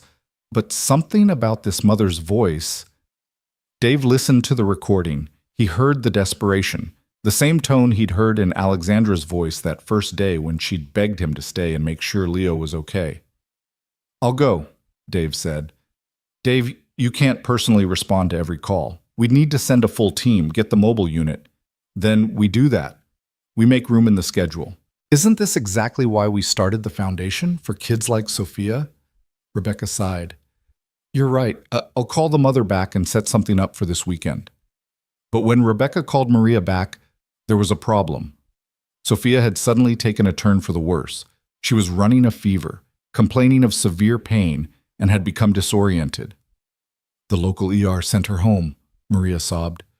They said it's just a viral infection, but she's getting worse. I don't know what to do. Dave made a decision that would later be called either incredibly brave or incredibly reckless, depending on who was telling the story. He packed his old paramedic bag, the one he'd kept in his closet all these years, threw it in his truck, and started driving. He called Alexandra on the way. Dave, what are you doing? Alexandra's voice was sharp with concern.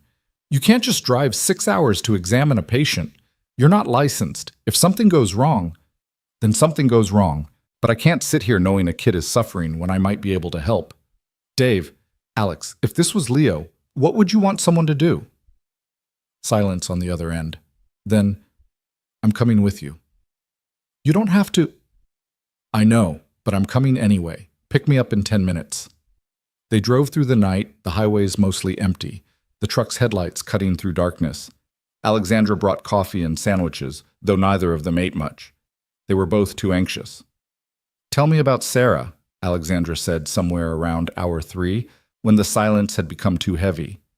Dave kept his eyes on the road. Why? Because I want to understand. I want to know the person who shaped you into who you are.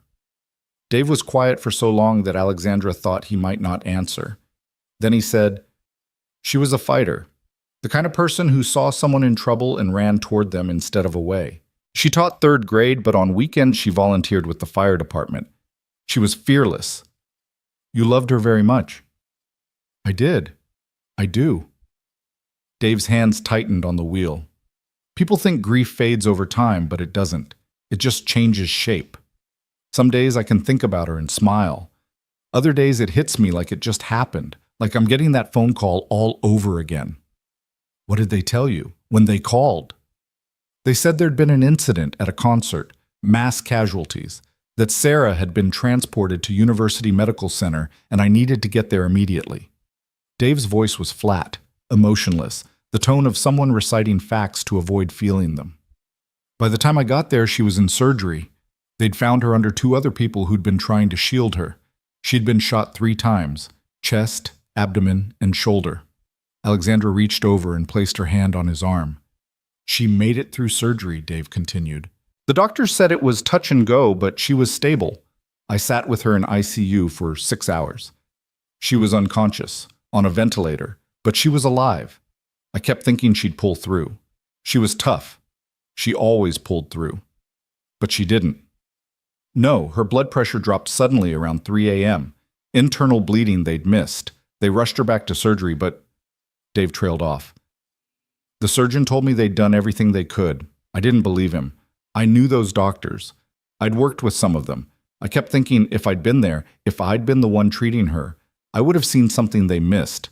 I would have saved her. Dave, you couldn't have. I know. Logically, I know. But knowing and feeling are different things. Dave finally looked at Alexandra. For years I was angry. At the shooter, at the doctors, at God, at Sarah for being there in the first place, and mostly at myself for not being there to save her. What changed? Ethan. He started asking questions about his mom, started asking if she was proud of him, and I realized I was so busy being angry that I was forgetting to honor her. Sarah wouldn't want me to spend the rest of my life drowning in guilt. She'd want me to live, to find joy again, to teach our son that love doesn't end with death. Alexandra was quiet for a long moment. Is that what you're doing now? With the foundation? With me? Dave considered the question. I think I'm trying to. It's scary as hell, and most days I don't know if I'm doing it right, but yeah, I'm trying. For what it's worth, I think Sarah would be proud of you, of the man you've become, of the work you're doing. I hope so. Dave reached over and squeezed Alexandra's hand. Thank you for coming with me tonight, for understanding. We're in this together, Dave, whatever this is. They arrived in Fresno just after 3 a.m. Maria Gonzalez met them at the door of a small house in a working-class neighborhood. Her eyes were red from crying, her hands shaking. Thank God you're here. Sophia's fever is over 104. She keeps saying her head hurts. The ER sent us home with Tylenol, but nothing's working. Dave grabbed his bag and followed Maria to Sophia's bedroom. The girl was lying in bed, her face flushed, sweat soaking through her sheets. When Dave approached, she didn't respond to his voice. Sophia, Dave said gently, touching her shoulder. My name is Dave. I'm here to help. Can you hear me? Sophia's eyes fluttered open, but they were unfocused. She mumbled something incoherent. Dave pulled out his flashlight and checked her pupils. They were sluggish but reactive. He checked her ears, and what he saw made his blood run cold. The right ear canal was inflamed and swollen, but that wasn't the worst part. Dave could see what looked like a mass, dark, irregular, definitely not normal anatomy. Alex, call 911, Dave said, his voice urgent. Tell them we have a 14-year-old girl with possible mastoiditis and signs of systemic infection. We need immediate transport. Alexandra was already on her phone. Dave turned to Maria. How long has she been like this? The confusion started this afternoon. The fever's been climbing since yesterday. And no one at the ER checked her ears? They looked, but they said they didn't see anything unusual. Dave bit back a curse. Mastoiditis, an infection of the bone behind the ear, could spread to the brain if left untreated. It was serious, potentially fatal, and completely treatable if caught early. We need to get her to a hospital now. The infection's spreading. The ambulance arrived within 15 minutes. Dave rode with Sophia, monitoring her vitals while the paramedics worked. Alexandra followed in the truck with Maria. At the hospital, the ER doctor took one look at Sophia's ear and immediately ordered a CT scan. Dave explained what he'd found, showing the doctor the photos he'd taken with his phone. You're the guy from the Morrison Foundation, the doctor said, recognition dawning. The one who found that kid with the larva. That's me. Well, you might have saved this girl's life if that infection had gone another day or two. The doctor didn't need to finish the sentence. Sophia was admitted immediately and started on IV antibiotics. Within hours, her fever began to drop. Within 24 hours, she was conscious and coherent enough to thank Dave herself. My mom says you drove all night to help me, Sophia said, her voice weak but steady. Your mom loves you very much. She knew something was wrong, and she didn't give up. That's what saved you. The doctors at the ER said I was fine. They were wrong. It happens. But you're going to be okay now. Sophia looked at him with tears in her eyes. Will I hear again? Really hear?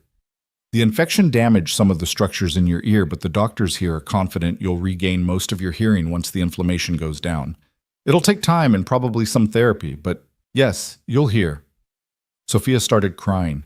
Maria, standing beside the bed, gripped her daughter's hand. Thank you, Maria whispered to Dave. Thank you for not giving up on her. Outside in the hallway, Alexandra waited. When Dave emerged from Sophia's room, she handed him a cup of coffee. She's going to be okay, Dave said. I heard. Alexandra studied his face. You look exhausted. I feel it. Come on, let's find a hotel. Get some sleep. We can drive back tomorrow. They found a cheap motel near the hospital, 2 rooms side by side. Dave collapsed onto his bed, fully clothed, and was asleep within minutes. He woke 6 hours later to knocking on his door. Alexandra stood there with takeout bags and a serious expression. We need to talk, she said. They sat at the small table in Dave's room, picking at Chinese food while Alexandra pulled out her tablet. While you were sleeping, I've been thinking about what happened last night. About Sophia. About how many other kids are out there right now with symptoms being dismissed. Alexandra swiped through screens. I want to expand the foundation, not just mobile clinics, but a nationwide hotline, staffed by trained nurses and doctors who can provide immediate consultation. And I want to create a network of physicians willing to do emergency house calls for cases like this. Dave set down his chopsticks. That's ambitious and expensive. I have the money. What I need is your approval. You're the executive director. This is your call. It's not just my call, Alex. This is your foundation, your vision. No, it's ours. Alexandra's eyes were intense. We're partners in this, Dave. Equal partners. And I need to know you're on board before we move forward.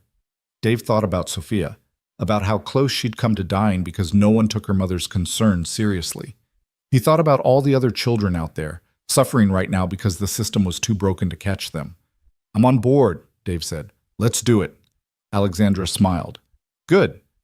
Because I already started making calls. Of course you did. They spent the next 2 hours planning. By the time they checked out of the motel, they had a framework for what would become the Morrison Emergency Response Network, a 24/7 hotline connecting families with medical professionals who actually listened. The drive home was quieter than the drive out. Both of them were exhausted, running on adrenaline and caffeine. About an hour from Palo Alto, Alexandra broke the silence. Dave, can I ask you something? Sure. Last night, when you were working on Sophia, you were different, more confident, more alive. I realized I'd never seen you in your element before. Not really. Being a paramedic was a long time ago. But you're still good at it, better than good. You were meant to do this kind of work. Alexandra paused. Do you ever regret leaving emergency medicine? Dave was quiet for a long time. Every day. But I also know I wasn't ready to go back. Not after Sarah. I would have burned out. Hurt people by being too broken to help them properly. And now? Now I think maybe I'm finding my way back. Just in a different form. Dave glanced at her. The foundation lets me use those skills without the trauma of working in emergency rooms. I can help people without reliving the worst night of my life every shift. So we're both healing then. You from loss, me from guilt. Guess so. They pulled into Alexandra's driveway just as the sun was setting. Leo and Ethan were playing in the front yard, supervised by Mrs. Chen. When they saw the truck, both boys came running. Dad, you're back! Ethan crashed into Dave's legs. Leo was more reserved, but his eyes were bright. Mom said you saved a girl's life. The doctor saved her life, Dave corrected. I just figured out what was wrong.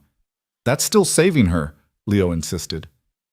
The four of them went inside. Alexandra insisted Dave and Ethan stay for dinner, and over pasta and garlic bread, they told the boys an edited version of the trip.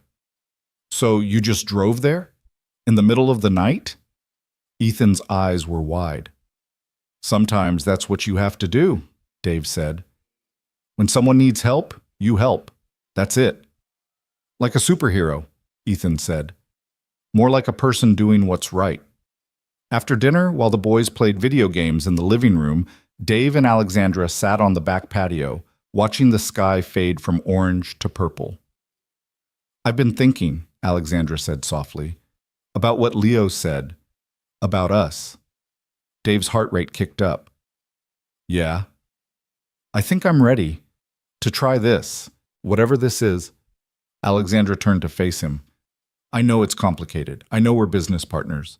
And our kids are friends, and there are a million reasons to be careful. But I don't want to be careful anymore. I've spent 10 years being careful, and it got me nowhere. So I'm asking you, Dave Keller, would you like to go on a date with me? Like an actual date? Where we're not talking about the foundation or medical reform or our kids, just us? Dave felt something warm bloom in his chest. Fear, yes, but also excitement, hope, the possibility of something good. Yes, he said. I'd like that very much. Alexandra's smile was radiant. Good, because I already made reservations for Saturday night. You didn't even know if I'd say yes. I was optimistic. They sat in comfortable silence for a few more minutes, shoulders touching, watching the first stars appear. Inside, Leo whispered to Ethan, "Told you. Valentine's Day." "It's not Valentine's Day yet," Ethan hissed back. "That's not until February. Close enough. You owe me $5. Do not. Do too." Their bickering was interrupted by Mrs. Chen shushing them. "Let your parents have their moment." "They're not dating yet," Ethan protested. Mrs. Chen smiled knowingly. "Give them time, dear. Give them time." The date, when Saturday finally arrived, was both perfect and disastrous. Perfect because Dave showed up with flowers. Sunflowers. Alexandra's favorite, which he'd found out by subtly asking Leo. Perfect because the restaurant Alexandra had chosen was intimate without being pretentious, the kind of place where they could actually talk. Perfect because, for the first time in years, both of them felt like regular people instead of a grieving widower and a guilt-ridden billionaire. Disastrous because halfway through the appetizers, Alexandra's phone rang. Rebecca, calling with an emergency. "I'm so sorry," Alexandra said, looking genuinely distressed. "I told her only to call if it was urgent." "Take it," Dave said. "It's fine." But it wasn't fine. The call was about the lawsuits. One of the defendants had filed a countersuit, claiming defamation and malicious prosecution. The case was getting uglier. Alexandra spent 15 minutes on the phone while Dave picked at his salad. When she finally hung up, she looked miserable. "I'm the worst date ever." "You're really not." "Dave, we haven't even gotten our entrees, and I've already spent a quarter of our time on the phone about work." "Alex, this is our life, the foundation, the work. We can't just shut it off because we're trying to have a normal evening." "But I wanted tonight to be different. I wanted—" Alexandra stopped, frustrated. Dave reached across the table and took her hand. "How about this? We acknowledge that we're never going to be a normal couple. We're two people who are passionate about the same things, who have kids that need us, who are running a foundation trying to change the world. And that's okay. We don't have to pretend to be something we're not. So what do? We have dinner. We talk about the countersuit if we need to. We enjoy each other's company, and we stop worrying about what a date is supposed to look like." Alexandra squeezed his hand. "How are you so good at this?" "Practice. Sarah and I had plenty of dates interrupted by emergency calls. You learn to adapt." They finished dinner. The entrees were excellent, though neither of them could remember later what they'd ordered. They talked about the countersuit, about Sophia's recovery, about the new hotline they were launching. But they also talked about other things. About Alexandra's childhood in Silicon Valley, growing up as the daughter of tech investors who were never home. About Dave's parents, who'd both passed away before Ethan was born. About movies they loved and books they'd read and the ridiculous things their kids did that made them simultaneously laugh and want to pull their hair out. By the time dessert arrived, they'd forgotten to be nervous. "Can I tell you something?" Alexandra said, toying with her spoon. "Anything. I haven't been on a date since Leo's father, and that was complicated." Dave waited, sensing there was more. Leo's father was a colleague. We worked together on a project, things happened, and then I was pregnant. He wanted nothing to do with fatherhood, signed away his parental rights before Leo was even born. I haven't spoken to him in 11 years. That must have been hard. It was, especially when Leo was diagnosed as deaf. Part of me wondered if it was my fault somehow, if I'd done something wrong during pregnancy, if I'd worked too hard or stressed too much. The guilt was crushing. Alexandra looked up at Dave. But then Leo became this incredible kid despite everything. And I realized I didn't need his father. We were fine on our own. You were more than fine. You're an amazing mother. I tried to be, but I made so many mistakes. I focused on fixing his deafness instead of celebrating who he was. I threw money at problems instead of actually listening. It took you showing up to make me see what I'd been missing. You're being too hard on yourself. Maybe, but I'm also being honest. Alexandra set down her spoon. Dave, I don't know what I'm doing here with you, with us. I'm terrified I'm going to screw this up like I've screwed up everything else. You're not going to screw it up. How can you be sure? Because you care, because you're trying, because you're sitting here being vulnerable instead of hiding behind walls. Dave smiled. That's all any of us can do. Show up, be honest, try not to hurt each other too badly. Those are low standards. Welcome to dating in your 40s as a single parent running a medical foundation. Low standards are all we've got. Alexandra laughed, and the tension broke. They finished dessert, split the check despite Dave's protests, and walked to the parking lot together. "So," Alexandra said, standing beside her car, "did this count as a successful first date despite the work call?" "Definitely, though I should warn you, I'm a firm believer in second dates." "Oh, really? And what happens on second dates?" "I don't know. Maybe we let the kids come, do something fun, take the pressure off." Alexandra considered this. "The aquarium? The boys would love it. Perfect. Next Saturday?" "It's a date." They stood there for a moment, neither quite ready to leave. Finally, Dave leaned in and kissed her. It was gentle, tentative, the kiss of two people who'd been hurt before and were trying to be brave. When they pulled apart, Alexandra was smiling. "That was nice," she said. "Yeah, it was." They said goodnight, and Dave watched her drive away before getting into his own truck. On the way home, he called Ethan, who was having a sleepover at a friend's house. "How was your date?" Ethan asked immediately. "It was good. Really good." "Did you kiss her?" "That's none of your business." "You totally did. Leo owes me $10 now. You two need to stop betting on my love life." "Never." "So when's the next date?" "Next Saturday." "And you're invited. We're going to the aquarium." "Yes. Can Leo come?" "That's the plan." "This is the best day ever." Dave smiled. "Yeah, buddy, it kind of is." The week that followed was chaos. The countersuit generated negative press. 3 more donors pulled out. 2 board members resigned. Rebecca looked like she was on the verge of a nervous breakdown. But through it all, the foundation kept working. The mobile clinics kept running. The hotline launched successfully, fielding over 200 calls in the first 48 hours. And Sofia Gonzalez was released from the hospital with a treatment plan and a promise to follow up with the foundation's audiology team. On Friday afternoon, Dave got a call from a number he didn't recognize. "Mr. Keller, this is Marcus Rivera." Dave's breath caught. Marcus, his old partner, the paramedic who'd covered for him the night Sarah died. "Marcus, Jesus, I haven't heard from you in years." "I know, I'm sorry about that. I've been dealing with some stuff." Marcus's voice was rough, hesitant. "But I saw you on TV. The 60 Minutes interview, and I wanted to call. To tell you I'm proud of you, man. Of what you're doing." Dave felt his throat tighten. "Thanks. That means a lot. I'm in Arizona now, working construction like you heard. It's good work, honest. But I miss medicine sometimes. Miss feeling like I was making a difference." "You made a difference, Marcus. You always did." "Not enough. Not the night that mattered." Marcus was quiet for a moment. "I tried to save her, Dave. Sarah. I tried everything. But there were so many people, so much blood, I couldn't—" I know you did everything you could." "I'm sorry. I'm so sorry I couldn't save her." Dave closed his eyes. "It wasn't your fault. It was never your fault.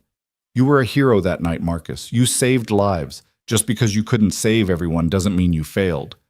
Marcus made a sound that might have been a sob. "I needed to hear that. I've been carrying that guilt for 7 years. So have I, but I'm learning to put it down. You should too." They talked for another 20 minutes, catching up, sharing stories, finding a kind of closure that neither had known they needed. When Marcus finally hung up, Dave sat in his office staring at the phone. Alexandra found him there 10 minutes later. "Hey, you okay?" Dave looked up. "Yeah, just got a call from an old friend, someone I thought I'd lost." "Good news?" "The best." Alexandra sat beside him. "Want to talk about it?" Dave told her about Marcus, about the guilt they'd both been carrying, about the relief of hearing his old partner's voice and knowing he was okay. "Sounds like you both needed that conversation," Alexandra said. "We did." Dave leaned back in his chair. "You know what's funny? For years I avoided thinking about that night, avoided anyone connected to it. But now I'm realizing that avoiding it didn't make it hurt less. It just made me lonely. And now? Now I'm facing it, talking about it. And it still hurts, but it's different. It's manageable." Alexandra rested her head on his shoulder. "I'm glad you called Marcus back. I'm glad you're healing. We're both healing, together." They sat like that for a while, comfortable in the silence, until Rebecca knocked on the door with another crisis that needed handling. Such was life at the Morrison Foundation. Chaos and hope, progress and setbacks, all tangled together in a way that was exhausting and exhilarating in equal measure. But Dave wouldn't have traded it for anything, because for the first time in 7 years, he was exactly where he was supposed to be. Saturday morning arrived bright and clear, the kind of California day that made people forget winter existed anywhere else. Dave picked up Alexandra and Leo at 9, Ethan bouncing with excitement in the back seat. "Did you know the Monterey Bay Aquarium has over 35,000 animals?" Ethan announced as soon as Leo climbed into the truck. "I read about it online, and they have sea otters and jellyfish and this huge kelp forest tank that's 3 stories tall." Leo signed something, and Alexandra translated. "He says he's most excited about the touch pools. He wants to feel what a starfish feels like." "We can spend all day there if you want," Dave said, pulling onto the highway. "No rush." The drive took 2 hours, and the boys spent most of it playing games on Leo's tablet, while Dave and Alexandra talked quietly in the front seat about everything except work. It felt normal, domestic even, like they were a family taking a weekend trip instead of 2 damaged people trying to figure out how to be happy again. The aquarium was crowded, full of families and tourists and school groups. Leo kept his noise-canceling headphones on, but Dave noticed he was wearing them less these days. The world was becoming manageable, one sound at a time. They spent hours wandering through exhibits. Ethan pressed his face against every glass tank, narrating facts he'd memorized. Leo was quieter, but equally enchanted, especially when they reached the touch pools and he could run his fingers through the cool water, feeling sea anemones contract and hermit crabs scuttle across his palm. "It tickles," Leo said aloud, his speech still careful but improving every day. "They're so weird." A little girl standing next to Leo looked at him curiously. "Why do you talk funny?" Before Dave or Alexandra could intervene, Ethan stepped forward. "He talks like that because he just learned how. He couldn't hear for his whole life until a few months ago, so talking is new. It's actually really cool if you think about it." The little girl's eyes went wide. "You couldn't hear at all?" Leo shook his head. "Not until my mom's friend Dave found a bug in my ear." "A bug?" The girl looked horrified and fascinated in equal measure. "Like a real bug?" "A larva," Leo confirmed. "It was gross." The girl ran off to tell her parents, and Leo turned to Ethan with a small smile. "Thanks."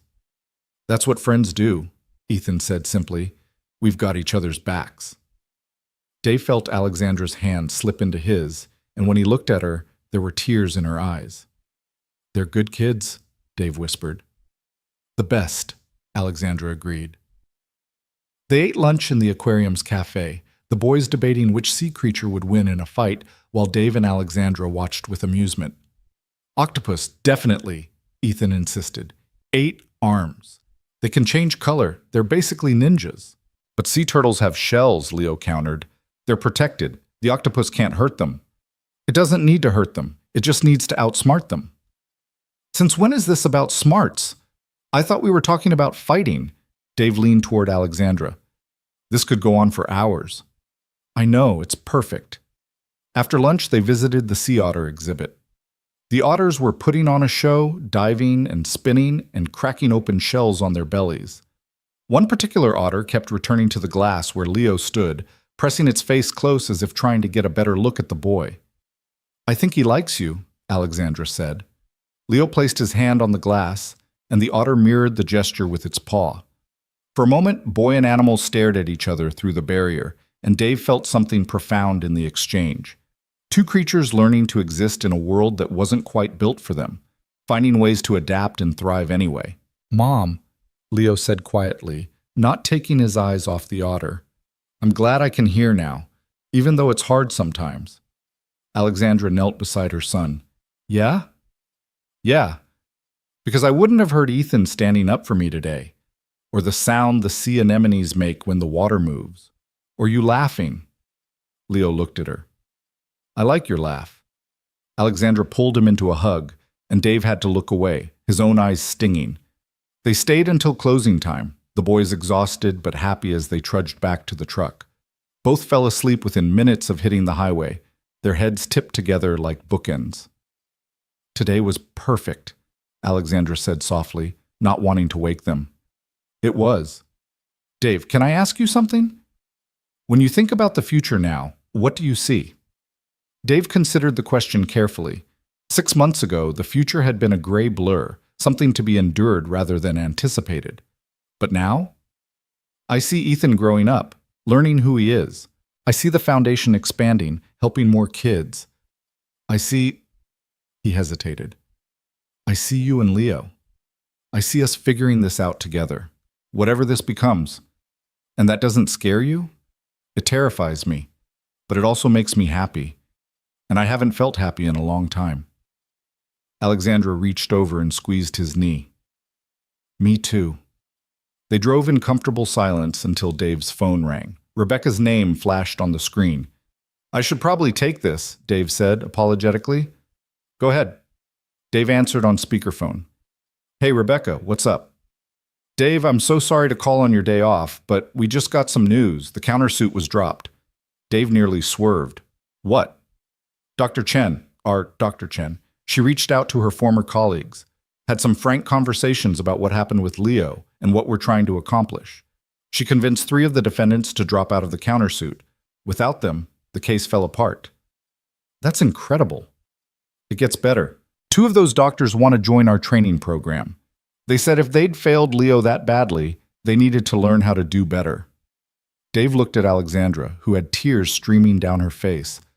Rebecca, that's the best news we could have gotten. I thought you'd want to know right away. Enjoy the rest of your day off. We'll celebrate properly on Monday. When Dave hung up, Alexandra was openly crying. Hey, it's good news, Dave said, concerned. I know, Alexandra wiped her eyes. For months, I've been so angry.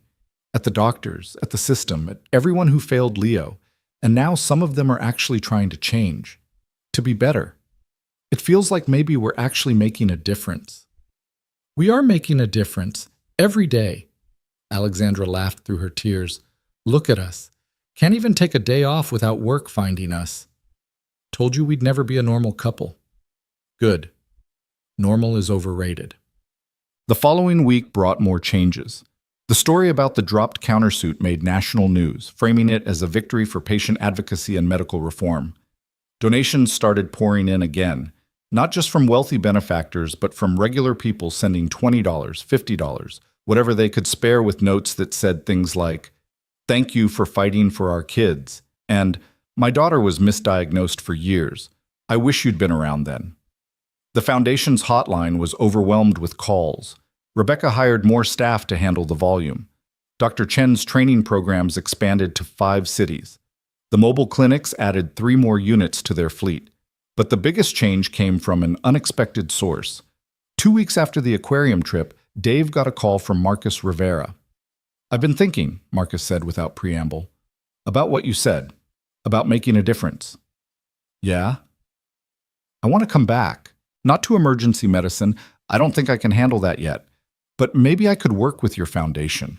Use my skills to help kids instead of reliving the worst night of my life every shift. Dave felt something swell in his chest. Marcus, are you serious? Dead serious. I've got my paramedic license still. I could staff the mobile clinics, train volunteers, help with the emergency response network you're building. If you'll have me. If we'll have you? Marcus, you'd be perfect. When can you start? How about Monday? Dave laughed. Monday it is. Welcome to the team. When he told Alexandra, she immediately started making arrangements. We'll set him up with an apartment near the office. Get him enrolled in our benefits. Does he have family? 3 kids, wife, they're all in Arizona. Then we'll help them relocate, whatever they need. Alex, you don't have to... Yes, I do. He's your friend. He's helped save lives. And we need good people. Alexandra smiled. Besides, this is what the foundation is about. Second chances, redemption, building something better from broken pieces. Marcus arrived the following Monday, and Dave barely recognized him. The haunted look was still there in his eyes, but underneath it was something new. Hope, maybe. Or purpose. Thank you, Marcus said, shaking Dave's hand. For giving me this opportunity. Thank you for taking it. I've missed working with you. I've missed this. All of it. Making a difference, helping people, being part of something that matters. Dave introduced Marcus to the team, and within days it was like he'd always been there. He had a natural way with the children they served, his calm demeanor and gentle hands putting even the most anxious kids at ease. The other volunteers loved him. Parents trusted him immediately. "You found a good one," Rebecca told Dave one afternoon. "Marcus is exactly what we needed." "He's exactly what I needed too," Dave admitted. "Having him here, it's like getting back a piece of myself I thought was lost." As winter turned to spring, the foundation continued to grow. They'd now screened over 1,500 children across California. 17 had regained hearing after treatment for conditions that had been missed by other doctors. Dozens more had been diagnosed with treatable infections, foreign objects, or structural issues that could be addressed. But more importantly, they'd started to change the conversation around pediatric medicine. Medical schools were incorporating the foundation's training materials into their curricula. Insurance companies were updating their coverage requirements to include more comprehensive pediatric exams, and parents everywhere were learning to advocate more fiercely for their children. The lawsuits were settled quietly out of court. The doctors involved agreed to participate in mandatory training and to pay settlements that were donated to the foundation. It wasn't perfect, but it was progress. Through it all, Dave and Alexandra's relationship deepened. They were careful to maintain boundaries at work, but outside the office, they became inseparable. Family dinners became routine. Weekend trips were planned. The boys stopped asking when their parents would make it official and started just assuming they were together. "Are you going to marry Miss Morrison?" Ethan asked one night while Dave tucked him in. Dave paused. "I don't know, buddy. Maybe someday. If we both want that." "I think you should. Then Leo would be my real brother. He's already your real brother in all the ways that matter." "I know, but it would be cool to make it official." Ethan yawned. "Plus, then we'd have a big house to live in. Leo's house is way cooler than ours." Dave laughed. "Is that what this is about? You want the fancy house?" "No, I want us all to be together. The house is just a bonus." Dave kissed his son's forehead. "We'll see, bud. Good things take time." But the truth was, Dave had been thinking about it too, about what forever might look like with Alexandra, about whether he was ready to take that step. He thought Sarah would approve. She'd always told him that if something happened to her, she wanted him to be happy, to find love again, to give Ethan a complete family. But wanting something and being ready for it were different things. Yes, the decision came at an unexpected moment. It was late May, almost a year since Dave had first pulled that larva from Leo's ear. The foundation was hosting its first annual gala, a fundraising event that had been months in the planning. Over 500 people were expected to attend, including celebrities, politicians, and medical professionals from around the country. Dave hated the idea. He wasn't built for formal events and small talk with billionaires. But Alexandra insisted it was necessary. "We need to keep the money flowing," she'd said. And like it or not, galas are how that happens in this world. So Dave rented a tux, coached Ethan on proper behavior, and tried not to think about how uncomfortable the entire evening was going to be. The gala was held at a historic mansion in San Francisco, the kind of place with marble columns and crystal chandeliers and waiters in white gloves. Dave felt out of place immediately, but Alexandra appeared beside him looking stunning in a deep blue dress and took his arm. "You look miserable," she whispered. "I'm fine." "You're terrible at lying. Come on. Let's get through the speeches and then we can hide in a corner and make fun of people's outfits." The evening progressed as expected. Alexandra gave a speech about the foundation's work, her voice strong and clear as she talked about Leo and the children they'd helped. Dr. Chen spoke about the importance of humility in medicine.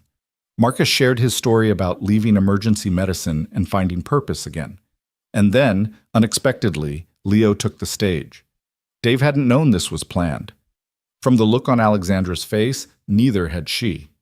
Leo stood at the podium, his hands shaking slightly, his voice uncertain but determined. The room fell silent. "Hi, I'm Leo Morrison. Most of you know my story. I was deaf for 10 years because doctors missed something simple. And then Dave, Mr. Keller, found it in 5 minutes." Leo paused, gathering courage. "A lot of people think this story is about miracles or about how I got fixed. But that's not what it's about. It's about being seen. about someone caring enough to actually look at me instead of just running tests. The audience was completely still. Before I could hear, I thought something was wrong with me, that I was broken. But I wasn't broken. I was just different. And the problem wasn't me. It was that nobody looked close enough to see what I needed. Leo's voice grew stronger. This foundation helps kids like me, but it also helps kids who don't need to be fixed. Kids who are deaf or disabled or different in ways that don't have easy solutions. Because everyone deserves to be seen, to be heard, to be accepted exactly as they are. Tears were visible on Leo's cheeks now, but he kept going. Not every story has a happy ending like mine. Some kids won't ever hear. Some will always struggle. And that's okay. Because the point isn't fixing everyone. The point is seeing everyone, accepting everyone, helping everyone find their own way forward. Leo looked directly at Dave and Alexandra. Dave taught me that being different doesn't mean being less. My mom taught me that love means showing up even when you don't know what to do. And together, they taught me that family isn't about biology or living in the same house. It's about choosing each other, every day, even when it's hard. The room erupted into applause. People were standing, many crying openly. But Dave couldn't move. He was rooted to his spot, tears streaming down his face, overwhelmed by the courage of this boy who'd been through so much and still found the strength to be vulnerable in front of hundreds of strangers. Alexandra was crying too, her hand clutched in Dave's. When Leo stepped down from the stage, she ran to him, pulling him into her arms. "I'm so proud of you," she whispered. "So incredibly proud. I wanted people to understand," Leo said, "that we're not trying to fix everyone. We're trying to help everyone." "You did. You made them understand perfectly." The rest of the evening was a blur. People approached Dave and Alexandra constantly, wanting to donate, to volunteer, to share their own stories. By the time the gala ended, they'd raised over $2 million, far more than they'd hoped. But money wasn't what Dave was thinking about as he drove home that night, Ethan asleep in the back seat. He was thinking about what Leo had said, about choosing each other, about family being more than biology. He was thinking about Sarah and the life they'd built together, about how she'd made him promise to be happy if something happened to her, and he was thinking about Alexandra, about the way she looked at him when she thought he wasn't paying attention, about how their kids had become brothers in all the ways that mattered, about how, for the first time since Sarah died, he could imagine a future that included love and partnership and all the messy, beautiful complications that came with it. He was ready. A week later, Dave asked Ethan for permission. "I'm thinking about asking Ms. Morrison to marry me," Dave said over breakfast, "but I wanted to make sure you were okay with it first." Ethan looked up from his cereal, eyes wide. "Really? You're really going to ask her? If you're okay with it, this affects you too, buddy. You'd be getting a new mom, a brother, a whole new life."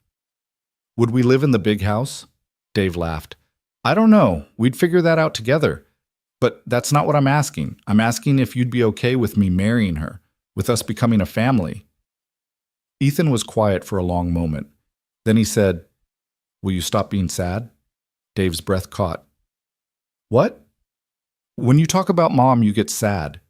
Even when you're smiling, I can see it. You miss her." Ethan's eyes filled with tears.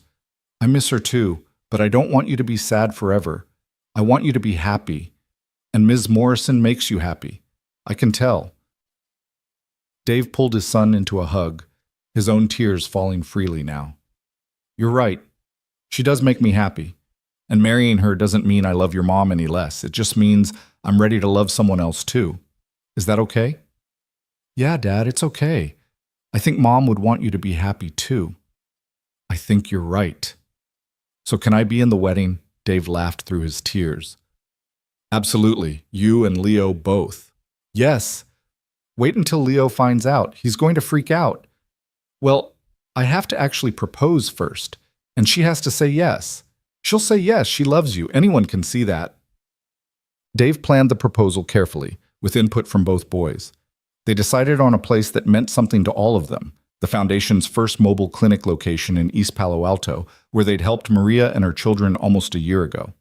The clinic had become a permanent facility now, staffed full-time and serving hundreds of families. Maria herself worked there as a community liaison, helping connect families with resources they needed. Dave arranged for the clinic to be closed one Saturday afternoon. He decorated the examination room where he'd first worked with Leo, the place where everything had changed. Flowers everywhere, candles, photos of their journey together. Leo and Ethan were in on the plan, hiding with Marcus and Rebecca in the waiting room, ready to celebrate. Dave picked up Alexandra under the pretense of showing her the clinic's new expansion plans. She came dressed casually in jeans and a sweater, no idea what was waiting. "Why are we here on a Saturday?" Alexandra asked as they walked into the building. "I thought the clinic was closed." "It is. I just wanted to show you something." Dave led her to the examination room and opened the door. Alexandra gasped. "Dave, what is this?" "This is where it started," Dave said, taking her hand. "This is where we first worked together. Where I saw how much you loved your son. Where we started building something bigger than either of us." "Dave, let me finish." Dave took a breath. "A year ago, I was just trying to survive. Just trying to be enough for Ethan. I'd convinced myself that I didn't deserve to be happy again, that I'd had my chance at love and I shouldn't ask for more." Tears were already streaming down Alexandra's face. "And then I met you, and you reminded me that life doesn't stop because tragedy happens, that there's still joy to be found, still love to be given, still purpose to be discovered." Dave got down on one knee, pulling a ring from his pocket. "Alexandra Morrison, you are the strongest, most passionate, most infuriating woman I've ever met. You challenge me, you inspire me, you make me want to be better, and I love you. I love you so much it terrifies me. But I'm done being afraid. So I'm asking, will you marry me?" Alexandra was sobbing now, nodding before she could even speak. "Yes. God, yes. Of course, yes." Dave slipped the ring on her finger, a simple band with a small diamond, nothing ostentatious, just like Alexandra had once mentioned she preferred, and stood to kiss her. The waiting room erupted in cheers as Leo and Ethan came running in, followed by Marcus, Rebecca, Dr. Chen, and a dozen other Foundation staff members who'd been waiting to celebrate. "You knew?" Alexandra asked Leo, who was grinning ear to ear. "We helped plan it," Leo said proudly. "It was Ethan's idea to do it here." "This is where our family started," Ethan explained. "It seemed right." Alexandra pulled both boys into a hug, Dave wrapping his arms around all three of them. For a moment, they just stood there, a tangle of arms and hearts and second chances. "We're really doing this," Alexandra whispered. "We're really becoming a family." "We already were," Dave said.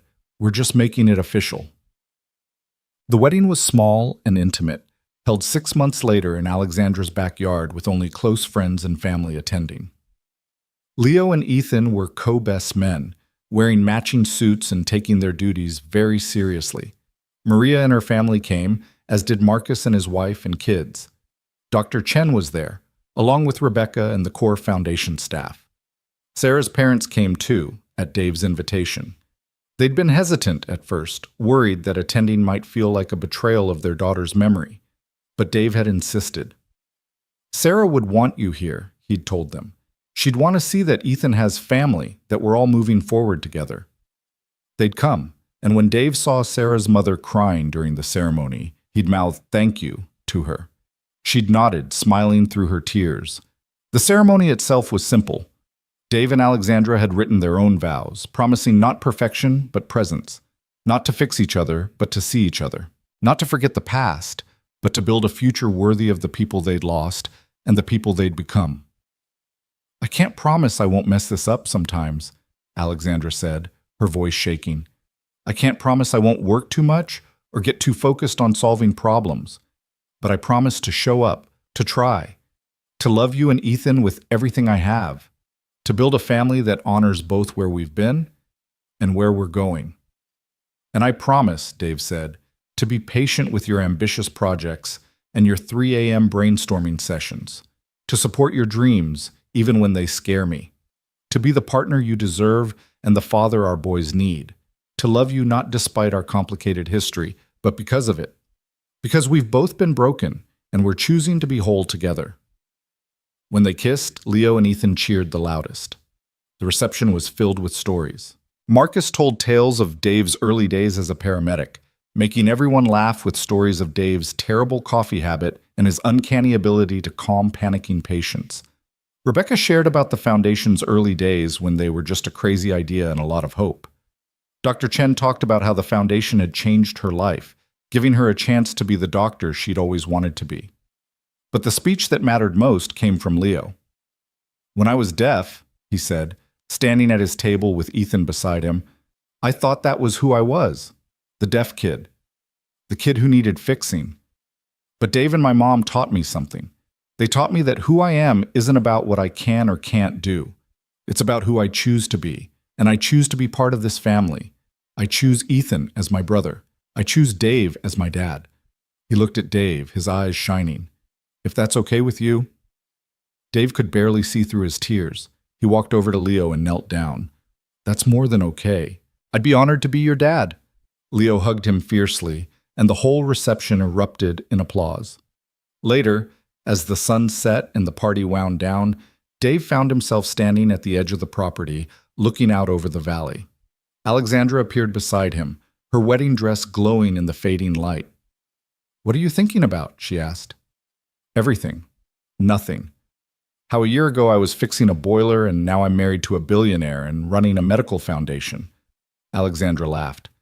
"When you put it that way, it does sound ridiculous. The best things usually do." Dave put his arm around her.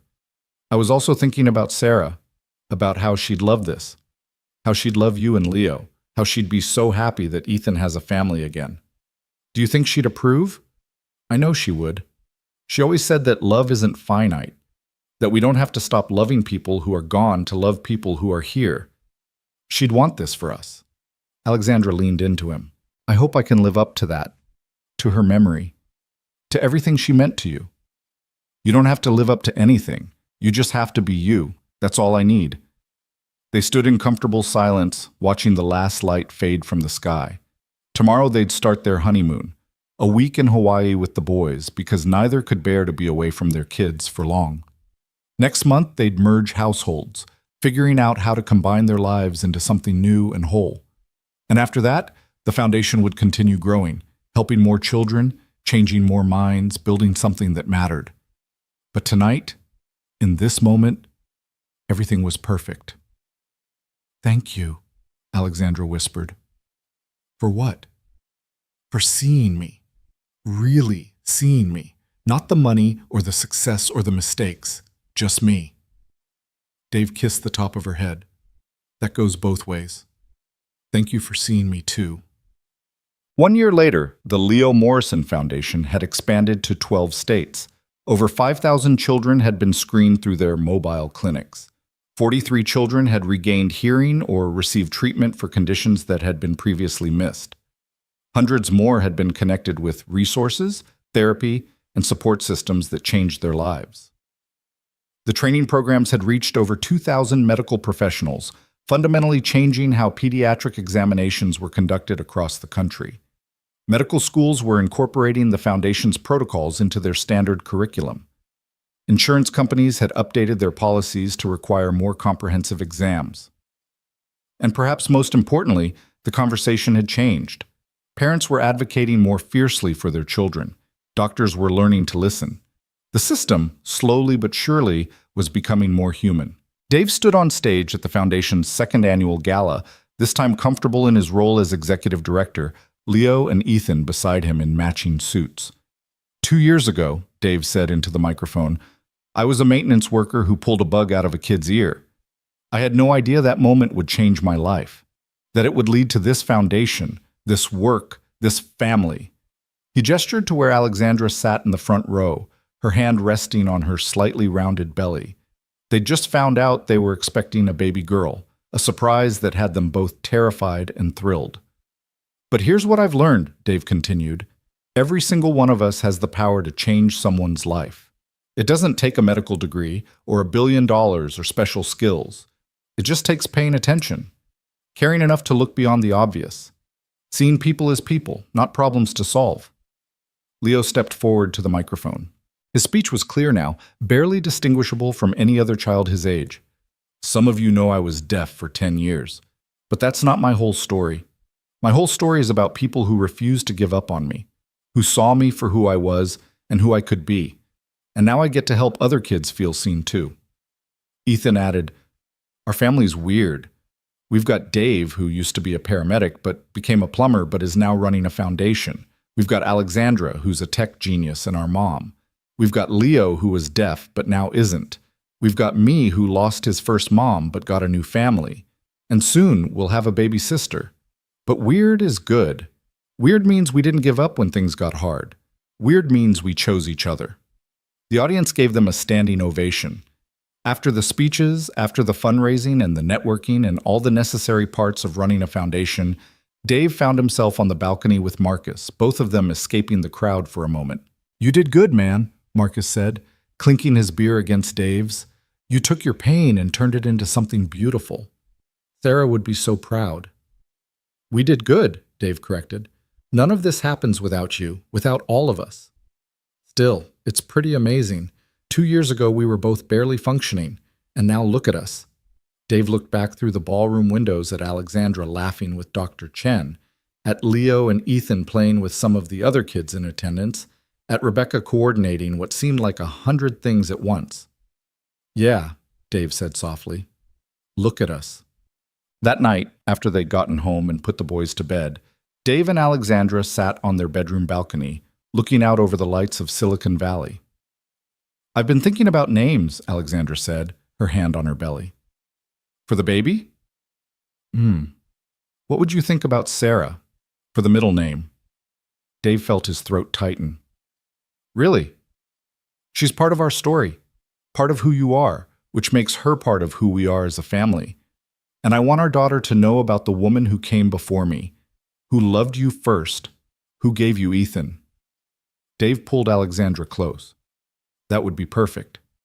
What about the first name?" "I was thinking Hope, because that's what you gave me, what we gave each other." "Hope Sarah Keller Morrison," Dave said, testing it out. "I love it." They sat in comfortable silence for a while, Alexandra's head on Dave's shoulder, his hand resting on her belly where their daughter grew. "Do you ever wonder what would have happened if you hadn't been at our house that day?" Alexandra asked. "If Leo had collapsed when someone else was there?" "Sometimes. But then I remember something Sarah used to say. She believed that we end up exactly where we're supposed to be, even if the path there is painful. And I think she was right.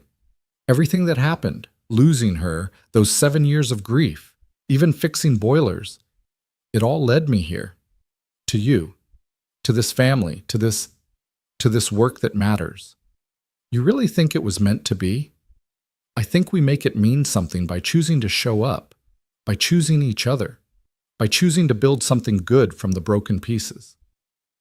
Dave kissed her forehead. "The rest is just details." Alexandra smiled. "I love you, Dave Keller. I love you too, Alexandra Morrison Keller. When did we decide to hyphenate?" "Just now. Go with it." She laughed, and the sound carried out over the valley, mixing with the distant hum of traffic and the rustle of wind through trees and all the other sounds that made up a life being lived fully. Inside, Leo stirred in his sleep, still wearing the special ear monitors the audiologist had prescribed to help him adjust to nighttime sounds. Ethan was sprawled across his bed, one arm flung over the side, peaceful in the way only children can be.